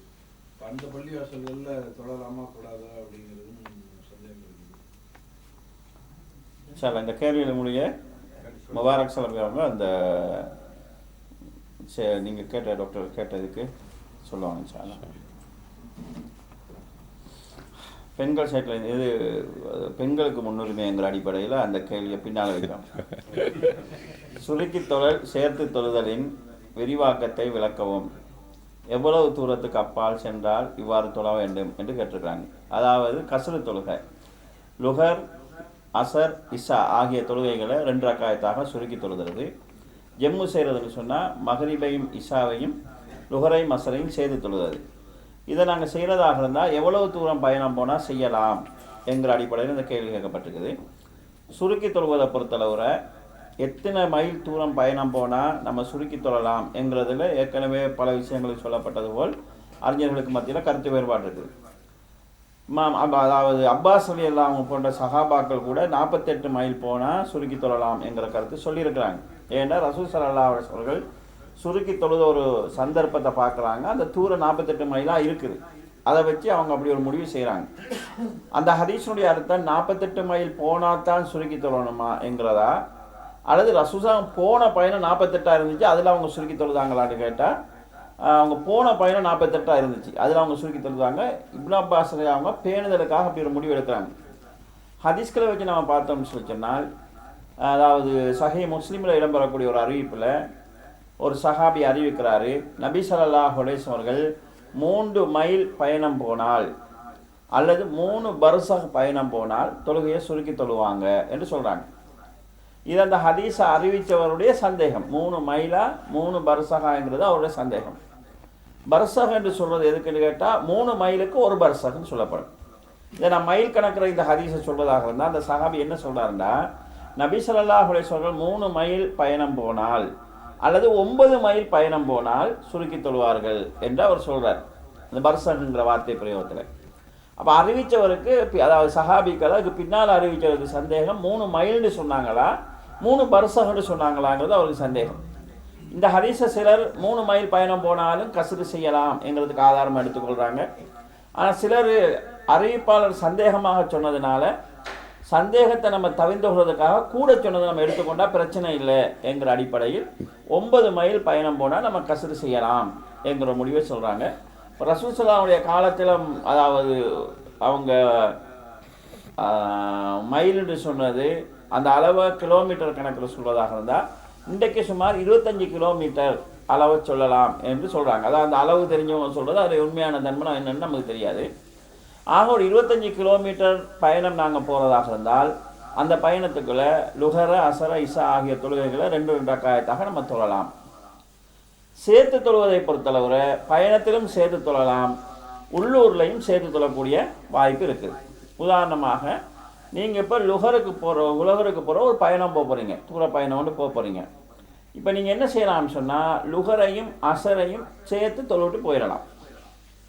நீங்கள் அந்த ஊர்லேருந்து ரிட்டர்ன் வரப்போகிறீங்கன்னு சொன்னால் நீங்கள் மக்ரிபையும் இஷாவையும் சேர்த்து தொழுவிட்டு வந்துடலாம். சேர்த்து தொழுவை பொறுத்தளவில் உள்ளூர்லையும் கூட பயணத்தின் காரணமாக சேர்த்து தொழலாம், வெளியே போய் தான் இருக்கோன்ற அவசியம் கிடையாது. ஆனால் சுருக்கி தொழுவதை பொறுத்தளவில் எங்களோட ஊர் வட்டாரத்துக்குள்ளே நம்ம இருந்தோம்னு சொன்னால் சுருக்கி தொலையலாது. உதாரணமாக நீங்கள் பயணம் போய்த்தீங்க, லுகருக்கு முன்னால் பயணத்தை ஆரம்பித்து ஊருக்கு வந்து கொண்டிருக்கிறீங்க, இடையில தொழலை, இந்த அசருடைய நேரத்தில் தான் ஊருக்கு வந்து நீங்கள் சேர்றீங்கண்டா, நீங்கள் ஊரில் வந்து லுகரையும் அசரையும் தொழலாம். ஆனால் 4 ரக்காயத்தை தான் தொழணும், 2 ரக்காயத்தை தொழ முடியாது. எனவே நாங்கள் பயணம் 25 கிலோமீட்டர் தாண்டினதாக இருக்குமாக இருந்தால் நாங்கள் தொழுகைகளை சுருக்கி தொழலாம். அதாவது சேர்த்து தொழுவதை பொறுத்தளவு பயணத்துக்கு வெளியே போயிருக்கின்ற கட்டாயம் என்ன, பயணம் இருந்தாலே நம்ம உள்ளூர்லேயே சேர்த்து தொழலாம். உள்ளூரில் தொழுவதாக இருந்தால் சுருக்கி தொழ முடியாது. வெளியூரில் நம்ம தொழுவதாக இருந்தால் சேர்த்து சுருக்கி 2ஐயும் சேர்த்து செய்யலாம். அடுத்ததாக வித்ரு தொழுகை, தஹஜ்ஜத் தொழுகை இரண்டிற்கும் இடையில் உள்ள வித்தியாசம் என்ன, அதன் விளக்கம் என்னன்னு கேட்டிருக்கிறாங்க. வித்ரு என்கிற வார்த்தையினுடைய அர்த்தம் ஒற்றைப்படை என்பதுதான். வித்ரு தொழுகை என்று சொன்னால் இசாவுடைய சுன்னத்து தொழுகைக்கு பிறகு சுபஹ் வரைக்கும் தொழப்படக்கூடிய தொழுகைக்கு, அதாவது வித்ரு, அந்த நேரத்துக்குள்ளே தொழப்படக்கூடிய ஒத்தைப்படையான தொழுகைக்கு வித்ரு தொழுகைன்னு சொல்லப்படும். தஹஜத் என்று சொல்றது நடு இரவுல எலும்பி தொழுவதுக்காக தஹஜத்னு சொல்லப்படும். இதில் ரெண்டுமே ஒரு தொழுகை தான். ஆனால் அது தொழக்கூடிய அமைப்பை வச்சு, ரக்காயத்தினுடைய எண்ணிக்கையை வச்சு வித்ருன்னு சொல்லப்படுகிறது. தொழக்கூடிய நேரம் நடுநிசையில் எலும்பி தொழுதோம்னு சொன்னால் அந்த டைமை பொறுத்து அதுக்கு வித்ருன்னு அதாவது தஹஜத்துன்னு சொல்லப்படுது. தஹஜத்துங்கிறது நேரத்துடைய பேர் தான். எனவே ஒரே தொழுகை தான், பேர் வேறையாக இருக்குது. இப்போ நார்மலாக நாங்கள் சஹர் சாப்பாடுன்னு சொல்கிறோம். அது சஹர் சாப்பாடுன்னு சொல்கிறதா சஹருடைய நேரத்தில் சாப்பிட்றதுனால தான் அது சஹர் சாப்பாடு. தஹஜத்துங்கிற நடுநிசையில் தொழுவதனால தான் அது தஹஜத்துன்னு சொல்லப்படுது. இரவு பொதுவாக ரசூலுல்லாஹ் அவங்க கியாமுல் லைல் இரவு தொழுகைன்னு சொல்லி தான் அது சொல்லுவாங்க. இரவு தொழுகையை நபி ஸல்லல்லாஹு அலைஹி வஸல்லம் சில நேரங்கள் இஷா தொழுது முடிச்சுட்டு படுத்திருக்கிறாங்க, சில நேரங்களில் நடு இரவில் எழும்பி தொழுதுட்டு உறங்கியிருக்கிறாங்க. அப்போ அந்த நேரத்தில் அதுக்கு தஹஜத்துன்னு சொல்லப்படும். சில நேரங்களில் சுபவுக்கு கொஞ்சம் நேரத்துக்கு முன்னால் எழுந்து அதை தொழுதுட்டு சுபஹ் பள்ளிக்கு போயிருக்கிறாங்க. இது 3 முறையிலையும் செய்யலாம். தஹஜத்துங்கிறதும் இந்த வித்ரு தொழுகைக்குள்ளே உள்ளடங்கக்கூடியதுதான். ஒருவேளை இந்த வித்ரு தொழுகையுடைய எண்ணிக்கையை நம்ம பார்த்தோம்னு சொல்லிச்சுன்னா 11 வருது. இரவு தொழுகையில் ஒரு சலுகை இருக்கிறது. அதாவது நாங்கள் நஃபீலாக தொழும்போது இத்தனை ரக்காயத்தின் வர்ணம் இல்லாமல் 2 ரக்காயத்தான் எத்தனை வேண்டாலும் தொழுவிட்டு போகலாம். அப்படி தொழுது கொண்டு போகிற நேரத்தில் சுபவுடைய நேரம் வருகுது நம்ம நினைச்சா ஒரு ரக்காய தொழுது ஏற்கனவே 2 தொழுது இருக்கிறோம். அது சில நேரம் 10 இருக்கலாம், 12 இருக்கலாம், 14 இருக்கலாம். அப்படி நாங்கள் தொழுதுட்டு இருக்கிறோம். கடைசியில் ஒரு ரக்காய தொழுது அதை ஒத்தைப்படையாக ஆக்கிக்கொள்ளுங்கள் என்று ரசூலுல்லாஹி ஸல்லல்லாஹு அலைஹி வஸல்லம் சொல்லியிருக்காங்க. அப்போ ஏற்கனவே தொழுத ரக்காயத்தை எல்லாமே நம்ம தஹஜத்துங்கிற நினைப்பில் தொழுத ரக்காயத்தை எல்லாமே அந்த வித்ருக்குள்ள தான் வந்து சேருதுங்கிறத இந்த ஹதீஸ் மூலமாக நாங்கள் அறிந்து கொள்ளலாம். வித்தர் தொழுகையில் ஒரு ஹதீஸ் இருக்குது, ரசூலுல்லாஹி ஸல்லல்லாஹு அலைஹி வஸல்லம் வித்தர் தொழுகை 7ஆகவோ 9ஆகவோ தொழுவார்களானால் தஹஜ்ஜத் தொழ மாட்டார்கள் அப்படின்ட்டு. அதாவது வித்ரு தொழுகையை நம்ம வித்ருன்னு ஒத்தப்படையாக தொழுது முடிச்சிட்டோம்னு சொல்லி சொன்னால் அதுக்கு பின்னால் தஹஜ்ஜத் கிடையாது. சில நேரங்களில் ரசூலுல்லாஹி ஸல்லல்லாஹு அலைஹி வஸல்லம் இதை அதாவது பல ரக்காயத்துக்களையும் ஒரு சலாத்தோடு ஒரு அத்தையாத்தோடு முடிச்சிருக்கிறாங்க. அந்த மாதிரி தொழுதாங்கன்னு சொன்னால் இப்படி செய்வாங்க. சலாத்துல் லைல் மஸ்னா இரவு தொழுகைங்கிறது 2 தொழப்படும் என்று ரசூலுல்லாஹி ஸல்லல்லாஹு அலைஹி வஸல்லம் சொல்லியிருக்கிறாங்க. அந்த அடிப்படையில் வந்துச்சுன்னு சொன்னால் நான் ஏற்கனவே சொன்ன அடிப்படையில் செய்து முடிப்பாங்க. கடைசி நேரத்தில் அவரின் ரூஹு போகும் நிலையை வைத்து இவர் நல்லடியாரா அல்லது வேதனைப்படுபவரா என்று சொல்ல எம்மால் கூற முடியுமான்னு கேட்குறாங்க. அதாவது ஒரு ஆள் மௌத்தார் இடத்துல கஷ்டப்பட்டு மௌத்தாகிறாரு, அப்போ அதை வச்சு அவர் கெட்டவர்னு சொல்லலாமா அல்லது சும்மா நல்ல வழியில் மௌத்தாகிறார் அதை வச்சு நல்லவர்னு சொல்லலாமான்னு கேட்டால் முதல்ல இது நமக்கு தேவையில்லாத வேலை. அவர் மௌத்தா போய்த்தாரோ அதை அல்லாஹ் பார்த்துக்குவான். நம்ம செய்ய வேண்டிய துஆ செய்யலாம். ரசூல் ஸல்லல்லாஹு அலைஹி வஸல்லம் இது சொல்ல பல விஷயங்கள் சொல்லியிருக்கிறாங்க, நம்ம கவனத்தில் கொள்ள வேண்டியது. ஒரு குழந்தை சின்ன பையன் மௌத்தாகின நேரத்தில் ஒரு சின்ன பிள்ளை மௌத்தாகின நேரத்தில் ஆயிஷா நாயகி சொல்கிறாங்க சுவனத்து சிட்டுக்குருவிகளில் ஒரு சிட்டுக்குருவின்னு சொல்கிறாங்க. அப்போ ரசூல் ஸல்லல்லாஹு அலைஹி வஸல்லம் சொல்கிறாங்க அந்த பிள்ளை அது சுவனத்து சிட்டுக்குருவி தானே உனக்கு எப்படி தெரியும்னு கேட்குறாங்க. அப்போ ஆயிஷா நாயகி சொல்கிறாங்க அதுக்கு பிறகு மௌத்தா போகிறவங்களை பற்றி அவர் சொர்க்கவாசியாக இருப்பார் இந்த மாதிரி சொல்கிறத நான் விட்டுட்டேன் என்று சொல்கிறாங்க. அப்போ நம்ம அவர் சொர்க்கம் நரகம் இந்த பேச்சு நம்ம எடுக்கக்கூடாது, ஏன்னா அது என்ன நிலைன்னு யாருக்கும் தெரியாது. ரெண்டாவது என்னன்னு கேட்டால் ஒரு நல்ல மனுஷன் மௌத்தாகிறார், ஒரு நல்ல மனிதர்னு சொல்லி அவரை நம்ம புகழலாம், நல்ல மனுஷன் சொல்லி. ஏன்னு சொல்லி சொன்னால் ஒரு ஜனாசா கொண்டு வரப்படுகிறது, அந்த ஜனாசாவை பற்றி மக்கள் அவரை பற்றி நல்ல விதமாக சொல்கிறாங்க. வஜபத் என்று ரசூலுல்லாஹி சொன்னாங்க, வாஜிபாயிருச்சின்னு சொன்னாங்க. இன்னொரு ஜனாசா போகிற நேரத்தில் அவரை பற்றி மக்கள் மோசமாக பேசிக்கிறாங்க. அப்போயும் நபி ஸல்லல்லாஹு அலைஹி வஸல்லம் வஜபத்துன்னு சொன்னாங்க. என்னன்னு கேட்டபோது, நீங்கள் யாரை பற்றி நல்லதாக சொன்னீங்களோ அவருக்கு சொர்க்கம் வாஜிபாயிருச்சு என்று சொல்கிறாங்க. யாரை பற்றி நீங்கள் மோசமானவன் சொன்னீங்களோ அவருக்கு நரகம் வாஜிபாயிருச்சுன்னு சொல்கிறாங்க. இது அந்த வெளிப்படையாக அவங்க உலகத்தில் வாழ்ந்த வாழ்க்கையை வச்சு, சமுதாயத்துக்கு அவங்களால நடந்த நன்மையை வச்சு, சமுதாயத்துக்கு அவங்களால வச்சு தீமையை வச்சு நலவை சொல்கிறது. வஜபத்துன்னு சொன்னது ரசூலுல்லாஹ், அதை நம்ம சொல்லக்கூடாது. அவர் சொர்க்கம் வாஜிபாயிருச்சுன்னு ரசூலுல்லாஹ் சொன்னாங்க. நம்ம இதில் இந்த ஹதீஸை வச்சு என்ன சொல்லலாம்னு சொன்னால், அதாவது சில அறிவிப்புகளில் 40 பேர் அந்த மாதிரிலாம் வருகுது. மக்களால் நல்லவர் என்று புகழப்படக்கூடிய ஒரு மௌத்தா போய்த்தாருன்னு சொல்லிச்சோன்னா அவருக்கு சொர்க்கம் கிடைக்கும், நம்ம நல்லெண்ணம் வைக்கலாம். இதெல்லாமல் சொர்க்கவாதின்னு நம்ம தீர்ப்பு சொல்ல முடியாது. அப்போ அந்த அடிப்படையில் ஒரு மௌத்தா போய்த்தாருன்னு சொல்லிச்சோன்னா அதனால தான் ரசூலுல்லாஹ் மௌத்தா பண்ணவருடைய தீமையை பேசாமல் நலவை மட்டும் பேசுங்கன்னு சொல்கிறாங்க. இதை செய்யலாம். ஒரு நல்ல மனுஷன் மௌத்தா போய்த்தாரு, சாலியான ஆள் மௌத்தா போய்த்தாருன்னு சொல்லலாம், தீர்ப்பு சொல்லலாது. இதே நேரத்தில் ஒரு ஆள் மௌத்தாகிறாரு, சக்கராத்தில் கடுமையாக கஷ்டப்பட்டு மௌத்தாரான்னு சொன்னால் அவர் பட்ட கஷ்டம்ங்கிறது அவர் நரகவாதிங்கிறதுக்கான அடையாளமாக இருக்காது. ஆயிஷா நாய் சொல்கிறாங்க, ரசூல் ஸல்லல்லாஹு அவங்க மௌத்தாகிற நேரத்தில் கடுமையாக வேதனைப்பட்டாங்க. நபி ஸல்லல்லாஹு அலைஹி வஸல்லம் வானத்தை நோக்கி கையை நீட்டி, அல்லாஹும்ம ஹவ்வின் அலைய சக்கராத்தில் மௌத், யாரெல்லாம் இந்த மௌத்துடைய வேதனை எனக்கு குறைந்து துவா செஞ்சாங்க. ஆயிஷா நாய் சொல்கிறாங்க, நபி ஸல்லல்லாஹு அலைஹி வஸல்லம் அவங்க இப்படி துவா செய்ததை பார்த்ததுக்கு பிறகு எந்த மனிதனுக்கும் சக்கராத்து வேதனை இல்லாமல் போகும்னு நான் நினைக்கல என்று சொல்கிறாங்க. அப்போ நபி ஸல்லல்லாஹு அலைஹி வஸல்லம் சக்கராத்துல் மௌத் இருந்திருக்குது. சில பேர் ஒன்றுமே ஒரு அடையாளம் இல்லாமல் மௌத்தா போயிடலாம். அதுக்காக அவங்க ரசூலுல்லாவோட மேல்ன்ற நிலைக்கு நம்ம வந்துடக்கூடாது. அல்லாஹ் தஆலாவோட ஒரு ஏற்பாடு. எனவே நாங்கள் மக்களை பொறுத்தவரை நம்ம இந்த அல்லாஹ்வோட துவா கேட்கணும்னா எங்களோட இறுதி நேரத்தை நல்லதாக ஆக்கிட்டு நம்ம துவா கேட்கலாம். ஒருவர் கஷ்டப்படாமல் மௌத்தாகினால் அதனால் சொர்க்கம் போவார், ஒருவர் சக்கராத்தில் கஷ்டப்பட்டு மௌத்தாகினால் அதனால் நரகம் போவார்னு சொல்லி நாங்கள் முடிவு செய்யலாது. அடுத்தது நமக்கு ஒரு தேவையில்லாத ஒரு வேலை, நம்ம அவங்களுக்காக துவா செய்யக்கூடிய ஒரு பழக்கத்தை மட்டும் ஏற்படுத்திக் கொள்ள வேண்டும். மௌத்தானவருக்கு யாசின் துவா செய்கின்றோம்.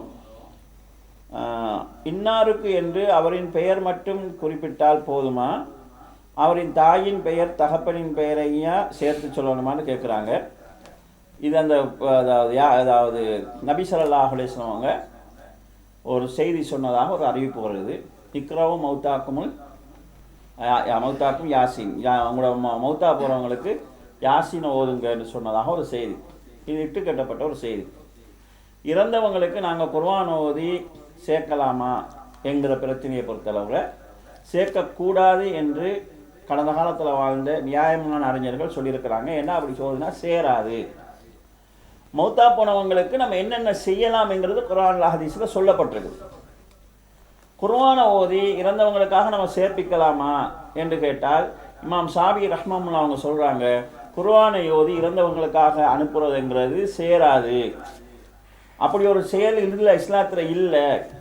அப்படி ஒரு நல்ல ஒரு செயல் ஒன்று இருந்திருந்தால் நன்மையான விஷயங்களை செய்வதில் எங்களை விட ஆர்வமான சஹாபாக்கள் செஞ்சுருப்பாங்க. ரசூலுல்லாஹோட அவங்க உசுரோடு இருக்கும்போது அவங்களோட மனைவிமார் மௌத்தாகினாங்க, யாருக்கும் அவங்க குர்ஆன் ஓதி ஹதியா செய்யலை. பிள்ளைகள் மௌத்தானாங்க, பாத்திமா நாயை தவிர மற்ற எல்லா பிள்ளைகளும் மௌத்தா போனாங்க, அவங்களுக்கு குர்ஆன் ஓதி ஹதியா செய்யலை. சஹாபாக்களுடைய உறவுகள் மௌத்தா போனாங்க, யாரும் குர்ஆன் ஓதி ஹதியா செய்யலை. என்னென்ன செய்யலாம்னு கேட்டால் மௌத்தா போனவங்களுக்காக உறவோ இல்லையோ துவா செய்யலாம். ரெண்டாவது மௌத்தா போனவங்களோட பேரில் அவங்களுக்காக நம்ம சதக்கா ஜாரியா சதக்கா செய்யலாம். அதுக்கு எப்போ செய்யணும்னு சொன்னால் அவர் இணை வைக்காதவராக இருக்கணும். ரெண்டாவது அவரும் சதக்கா கொடுக்கக்கூடிய பண்புள்ளவராக இருக்கணும். மூணாவது அவர் விட்ட நோன்புகள் இருந்தால் அந்த நோன்புகளை நம்ம பிடிக்கலாம் அவருக்காக. அதே மாதிரி அவர் நேர்ச்சை செய்த ஏதாவது நேர்ச்சைகள் இருப்பாங்க, நோன்பு சதக்கா போன நேர்ச்சைகள் செய்திருந்தால் அந்த நேர்ச்சைகளை நம்ம நிறைவேற்றலாம். ஹஜ்ஜு செய்யக்கூடிய வசதி இருந்து அதை செய்ய முடியாமல் மௌத்தா போயிருந்தால் அவருக்காக நம்ம ஹஜ்ஜை செய்யலாம். இப்படி குறிப்பிட்ட சில அமல்கள் தான் வந்திருக்குது. இதெல்லாம குர்ஆன் ஓதி ஹதியா செய்யறதுங்கிறது கிடையாது. அந்த நடைமுறையில் நீங்கள் அப்படி செய்ய வேண்டி வந்தால் அவங்களுக்காக துவா செய்யுங்க. கேட்டிருக்கிறாங்க, ஆளோட பேரை மட்டும் சொன்னால் போதுமா, உம்மோட பேர் சொல்லணுமா, வாப்பாட பேர் சொல்லணுமா, அவங்களோட ரோட் நம்பர் போடணுமா, வீட்டு நம்பர் போடணுமாட்டா அதெல்லாம் தேவையில்லை. அந்த இது கிடையாது. நம்ம எந்த விஷயம் சொல்லப்பட்டிருக்கிறதோ அதை சொல்றது கூட இதெல்லாம் தேவையில்லை. அதாவது அப்போ அதான் இன்னொரு கேள்வியை கேட்குறாங்க இதை ஒட்டியதாக, இறந்தவங்களுக்காக கபரடியில் போய்ட்டு ஓதுறது. நபி ஸல்லல்லாஹு அலைஹி வஸல்லம் சொல்கிறாங்க, லா தஜ்அலு புயூத்தக்கும் குபூரா, உங்களுடைய வீடுகளை கபறுகளாக நீங்கள் ஆக்கிறாதீங்க, அதில் குர்ஆன் ஓதுங்கள்னு சொல்கிறாங்க. வீட்டில் குர்ஆன் ஓதுங்கள்னு சொல்கிறதுக்கு ரசூலுல்லாஹ் எப்படி சொல்கிறாங்கன்னா, வீட்டை மையவாடி ஆக்கிறாங்கன்னு சொல்கிறாங்க. மையவாடி தான் குர்ஆன் ஓதப்படாத இடம். அப்போ மையவாடிக்கு போனால் அங்கே போய் குர்ஆன் ஓதக்கூடாது. குர்ஆன் ஓதக்கூடாத இடங்கள்ல அது உண்டு. மையவாடிக்கு நம்ம போனோம்னு சொல்லி சொன்னால் ஒன்று அவங்களுக்காக நம்ம துவா செய்யலாம், அவங்களுடைய பாவ மன்னிப்புக்காக, எங்களுடைய பாவ மன்னிப்புக்காகவும் நாங்கள் மௌத்தை நினைக்கணும். இதுதான் மையவாடிக்கு நாங்கள் போகிறதுடைய நோக்கம். அங்கே வைத்து எங்களுக்குரிய துவா கேட்கறது கூட அங்கே போகிறது கிடையாது. அவன் மௌத்தா போனவங்களுக்காகவும் எங்களுக்காகவும் பாவ மன்னிப்பு கேட்கலாம். அது அல்லாமல் கபரடியில் போய்த்து குர்ஆன் ஓதுறதுங்கிறது, இறந்தவங்களுக்காக குர்ஆன் ஓதுறதுங்கிறது மார்க்கத்தில் அனுமதிக்கப்பட்ட ஒரு விடயம் கிடையாது. இறந்தவங்க மேலே ஆர்வம் உள்ளவங்க அவங்களுக்காக நீங்கள் துவா செய்யுங்க.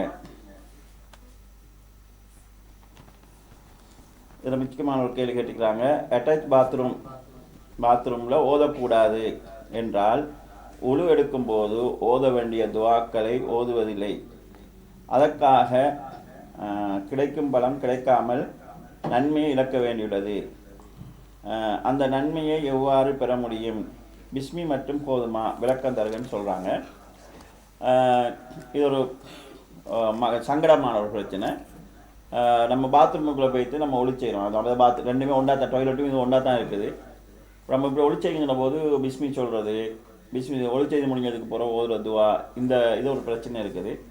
நபி ஸல்லல்லாஹு அலைஹி வஸல்லம் அவங்க ஒரு மோதிரம் போட்டிருந்தாங்க, அதில் முஹம்மது ரசூலுல்லாஹ் என்கிற பதிவு இருந்துச்சு. நபி ஸல்லல்லாஹு அதாவது மலசல குணங்களுக்கு போக வேண்டி வரும்போது அந்த மோதிரத்தை திருப்பி இந்த பக்கம் வச்சு கையில் பொத்திக்குவாங்க என்கிற மாதிரியான அறிவிப்புகளை நாங்கள் பார்க்குறோம்.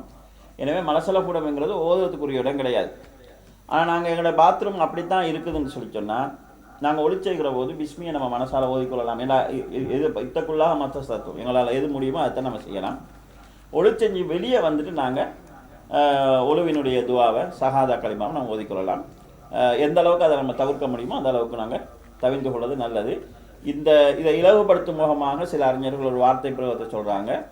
நீங்கள் ஒரு அறிவிப்பில் இதா தஹல்துமுல் ஹலா, நீங்கள் மலசல கூடத்துக்குள் நுழைந்தால் அவுது பில்லாஹி மினல் ஹுபுதி வல் ஹபாயிஸ் என்கிற வார்த்தையை ஓதுங்க என்கிற ஹதீஸில் வந்துக்கூடிய அந்த வாசகத்தை வைத்து நீங்கள் நுழைந்தால் ஓதுங்கள் ரசூலுல்லாஹ் சொன்னாங்க என்கிறத ஒரு சைட் சப்போர்ட்டாக வைத்து அப்படியான சந்தர்ப்பங்களும் ஓதிக்கொள்ளலாம் என்கிறதுக்கான ஆதாரம் எடுக்கிறாங்க. அந்த நுழைந்தால் என்கிறதுக்கு வேறு அர்த்தமும் இருக்குது, உள்ளே போகிறதுக்கு முன்னால் ஓதுங்கிற அர்த்தமும் இருக்குது.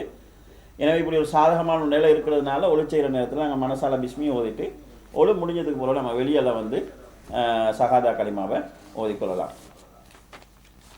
சொல்ல போறீங்களா? கேள்வி முடியலை, நிறைய இருக்குது, நீங்கள் அதை சொல்லுறதுக்கு.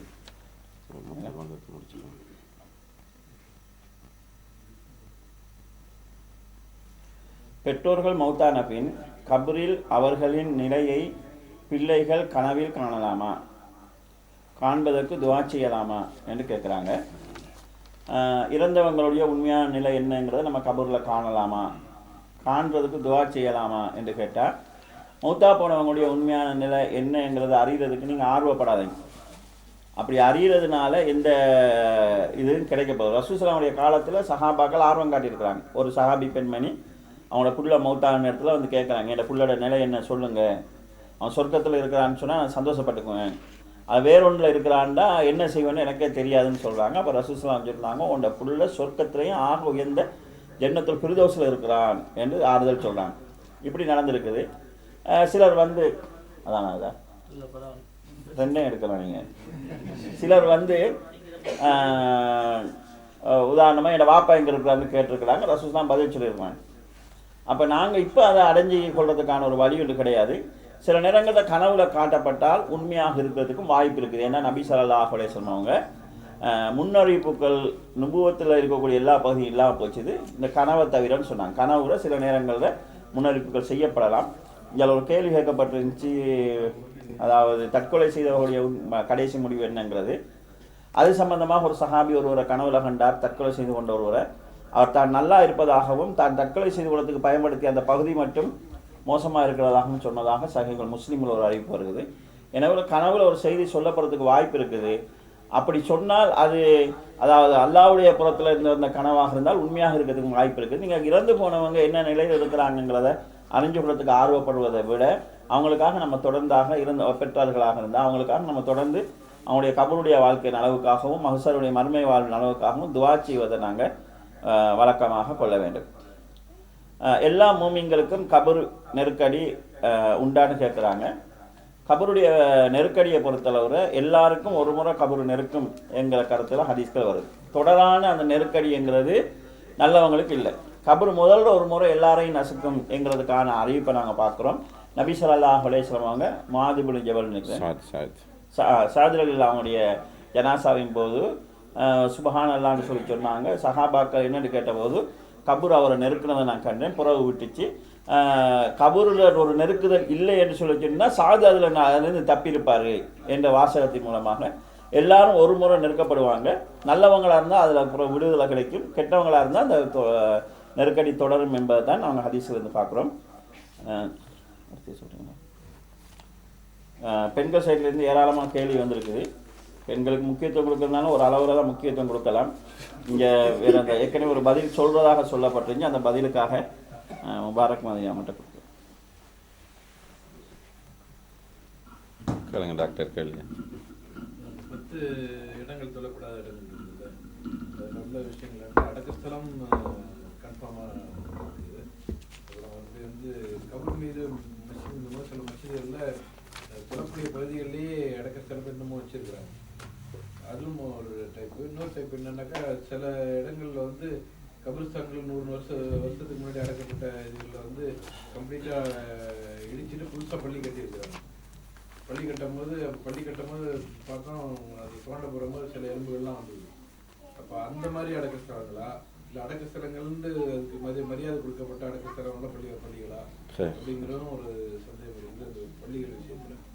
ஒட்டகம்ங்கும் போது வந்து ஒட்டகம் கட்டப்பட்ட இடத்துல தடுத்துருக்குறாங்க, அதே சமயத்தில் ஆடு கட்டப்பட்ட இடத்துல வந்து தொலை சொல்லியிருக்கிறாங்க. ரெண்டுமே நஜீஸ்க்கு உட்பட்டது தானே அப்படின்னு ஒரு கேள்வி இருக்குது. சரி, முதல் கேள்வி முடிச்சுட்டு அல்ஹம்துலில்லாஹ் வஸ்ஸலாத்து வஸ்ஸலாமு அலா ரசூலில்லாஹ் அம்மா பஅத். தொழுவதற்கு சில இடங்கள் தடுக்கப்பட்டிருக்கின்றன. அவ்வாறு தடுக்கப்பட்ட இடங்களில் ஒன்று மக்பரா. மக்பராக்களில் தொழுவதை நபி ஸல்லல்லாஹு அலைஹி வஸல்லம் அவர்கள் தடை செய்தார். மக்பரா என்று சொல்லும்போது பொதுவாக மையத்துகள் அடக்கம் செய்யப்படக்கூடிய இடமாகும். இந்த இடத்தில் பொதுவாக எல்லா தொழுகைகளும் தடுக்கப்பட்டிருக்கின்றன, ஜனாசா தொழுகையை தவிர. இது பொது விதி, தொழக்கூடாது என்ற தடை பொதுவானது.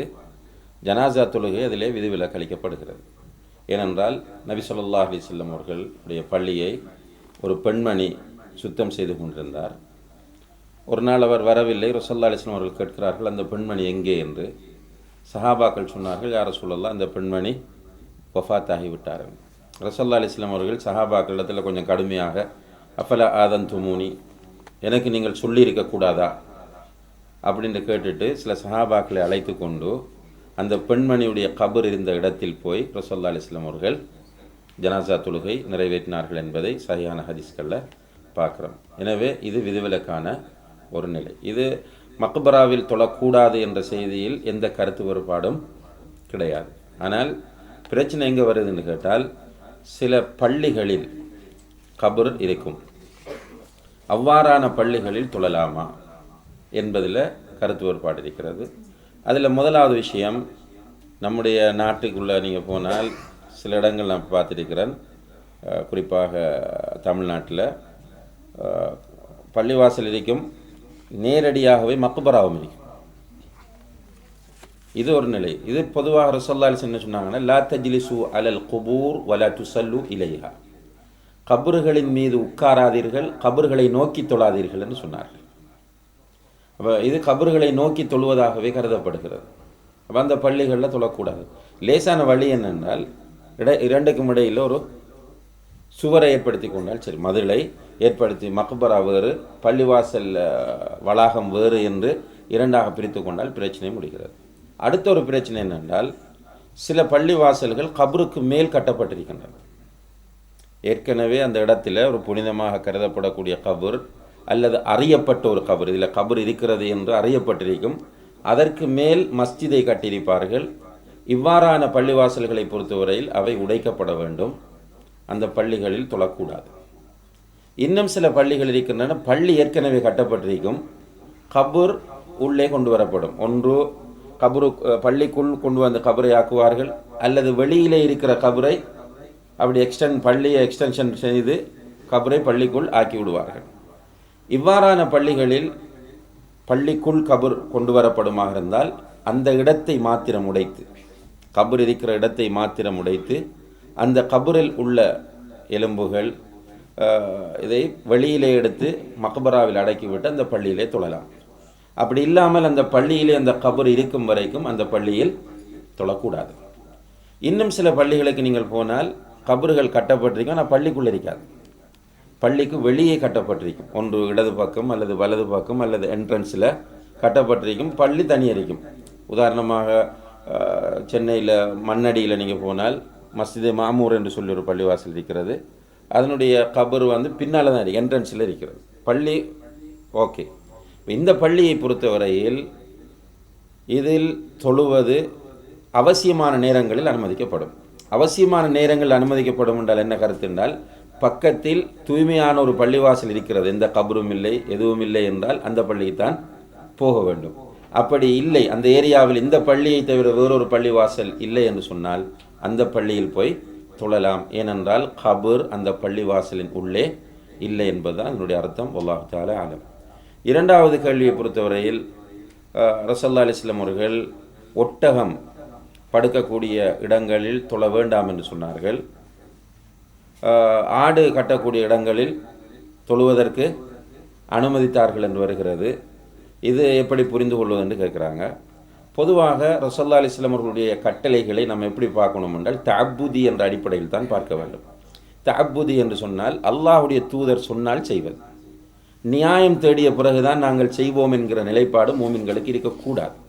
ரசூலுல்லாஹி அலைஹி வஸல்லம் அவர்கள் மோதிரத்தை கழட்ட சொன்னால் கழட்டுவது, ரசூலுல்லாஹி அலைஹி வஸல்லம் அவர்கள் அவர்களுடைய செருப்பிலே நஜீஸ் இருக்கிறது என்பதற்காக அவர்கள் கழட்டினார்கள். ஆனால் சஹாபாக்கள் எல்லோரும் அவர்களுடைய செருப்புகளை காட்டினார். என்ன அவர்களுக்கு கொடுக்கப்பட்ட தர்பியா அப்படித்தான். இப்போ உங்களுடைய பாத்திரங்களில் நாய் நக்கிவிட்டால் 7 முறை கழுவுங்கள், 1 முறை மண் சேர்த்து கழுவுங்கள். எதற்காக? இல்லை, ரசூலுல்லாஹி அலைஹி வஸல்லம் அவர்கள் சொன்னதற்காக. நியாயம் சொல்றதெல்லாம் பிறகு நம்முடைய நிலை என்னவென்றால் தஅப்புதி.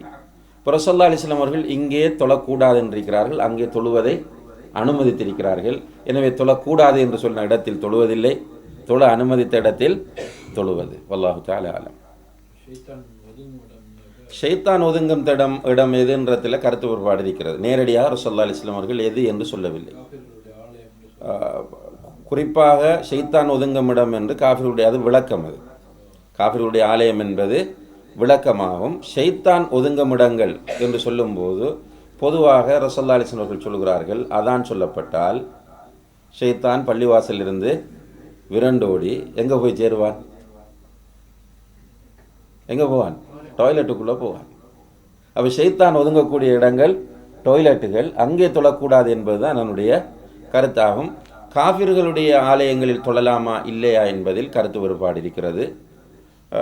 நிர்பந்தம் வந்தால் கிறிஸ்தவர்களுடைய யூதர்களுடைய ஆலயங்களில் தொழுவதற்கு அனுமதியும் இருக்கிறது. ராஜிஹான கருத்து வேறுபாடு இருக்கிறது. நிர்பந்தமும் தேவையும் வந்தால் தொழலாம் என்பதுதான் அதிலே சரியான கருத்து. உருவங்களுக்கு திரையிட்டுக்கணும். மற்ற இந்துக்களுடைய பொறுத்தளவில் ஃபுல்லாகவே உருவம் தான் இருக்கும், அதுக்குள்ளே திரையிடுறதுக்கு எல்லாம் சான்ஸ் இல்லை. ஆனால் இவர்களுடைய கிறிஸ்தவர்களுடையத்தில் பெரும்பாலும் இருக்காது. யூதர்களுடையத்தில் உருவங்கள் இருந்தால் அதற்கு திரையிட்டு விட்டு தேவை ஏற்பட்டால் தொழுது கொள்ளலாம். அபகரிக்கப்பட்ட பூமி என்று சொன்னால் ஒருவருடைய நிலம், அதை நம்ம அபகரிக்கிறோம் பலாத்காரமாக என்னுடையது என்று நமக்கே தெரிகிறது, நம்முடையது அல்ல என்று. அப்படி தெரிந்து கொண்டும் அந்த பூமியை நாம் அபகரித்துக் கொள்கிறோம். அதில் தொழுவது கூடுமா இல்லையா என்பதில் கருத்து வேறுபாடு இருக்கிறது. இந்த கருத்து வேறுபாடு நான் தொடர்ந்து சொல்லிக் கொண்டு வர காரணம் என்னவென்றால், இந்த ஹதீஸ் சஹீஹா இல்லையா என்பதில் கருத்து வேறுபாடு இருக்கிறது. இந்த 10 இடங்களை அடையாளப்படுத்தக்கூடிய ஹதீஸ் சஹீஹா இல்லையா என்பதில் கருத்து வேறுபாடு இருப்பதனால் இதில் கருத்து வேறுபாடு இருக்கிறது. இந்த இடங்களில் எல்லாம் தொழுவது தவிர்த்தால் நல்லம், தொழுதால் பிரச்சனை இல்லை என்பதுதான் பெரும்பாலான அறிஞர்களுடைய கருத்தாகும். அல்லாஹ் தஆலா அலம். 1:10 ஆகுதுன்னு டைம் ஆயிடுச்சு. என்ன செய்யற ஹைர் இன்ஷா அல்லாஹ். இன்றைக்கு இன்ஷா அல்லாஹ் 7 மணிக்கு நம்முடைய வளமையான குடும்ப வாழ்வு சம்பந்தமான நிகழ்ச்சி இருக்கிறது. அதிலும் குறிப்பாக பெண்கள் சம்பந்தமாக என்று நாம் பேச இருக்கிறோம். எனவே கண்டிப்பாக தாய்மார்கள், சகோதரிகள் இன்னும் உங்களுக்கு தெரிந்த பெண்களையும் சகோதரிகளையும் இந்த நிகழ்ச்சிக்கு அழைத்து கொண்டு வருமாறு அன்போடு கேட்டுக்கொள்கிறோம். வ ஆஹிரு தஅவானா அனில் ஹம்துலில்லாஹி ரப்பில் ஆலமீன். சுப்ஹானக அல்லாஹும்ம ரப்பனா வ பிஹம்திக அஷ்ஹது அன் லா இலாஹா இல்லா அன்த அஸ்தக்ஃபிருக வ அத்தூபு இலைக்.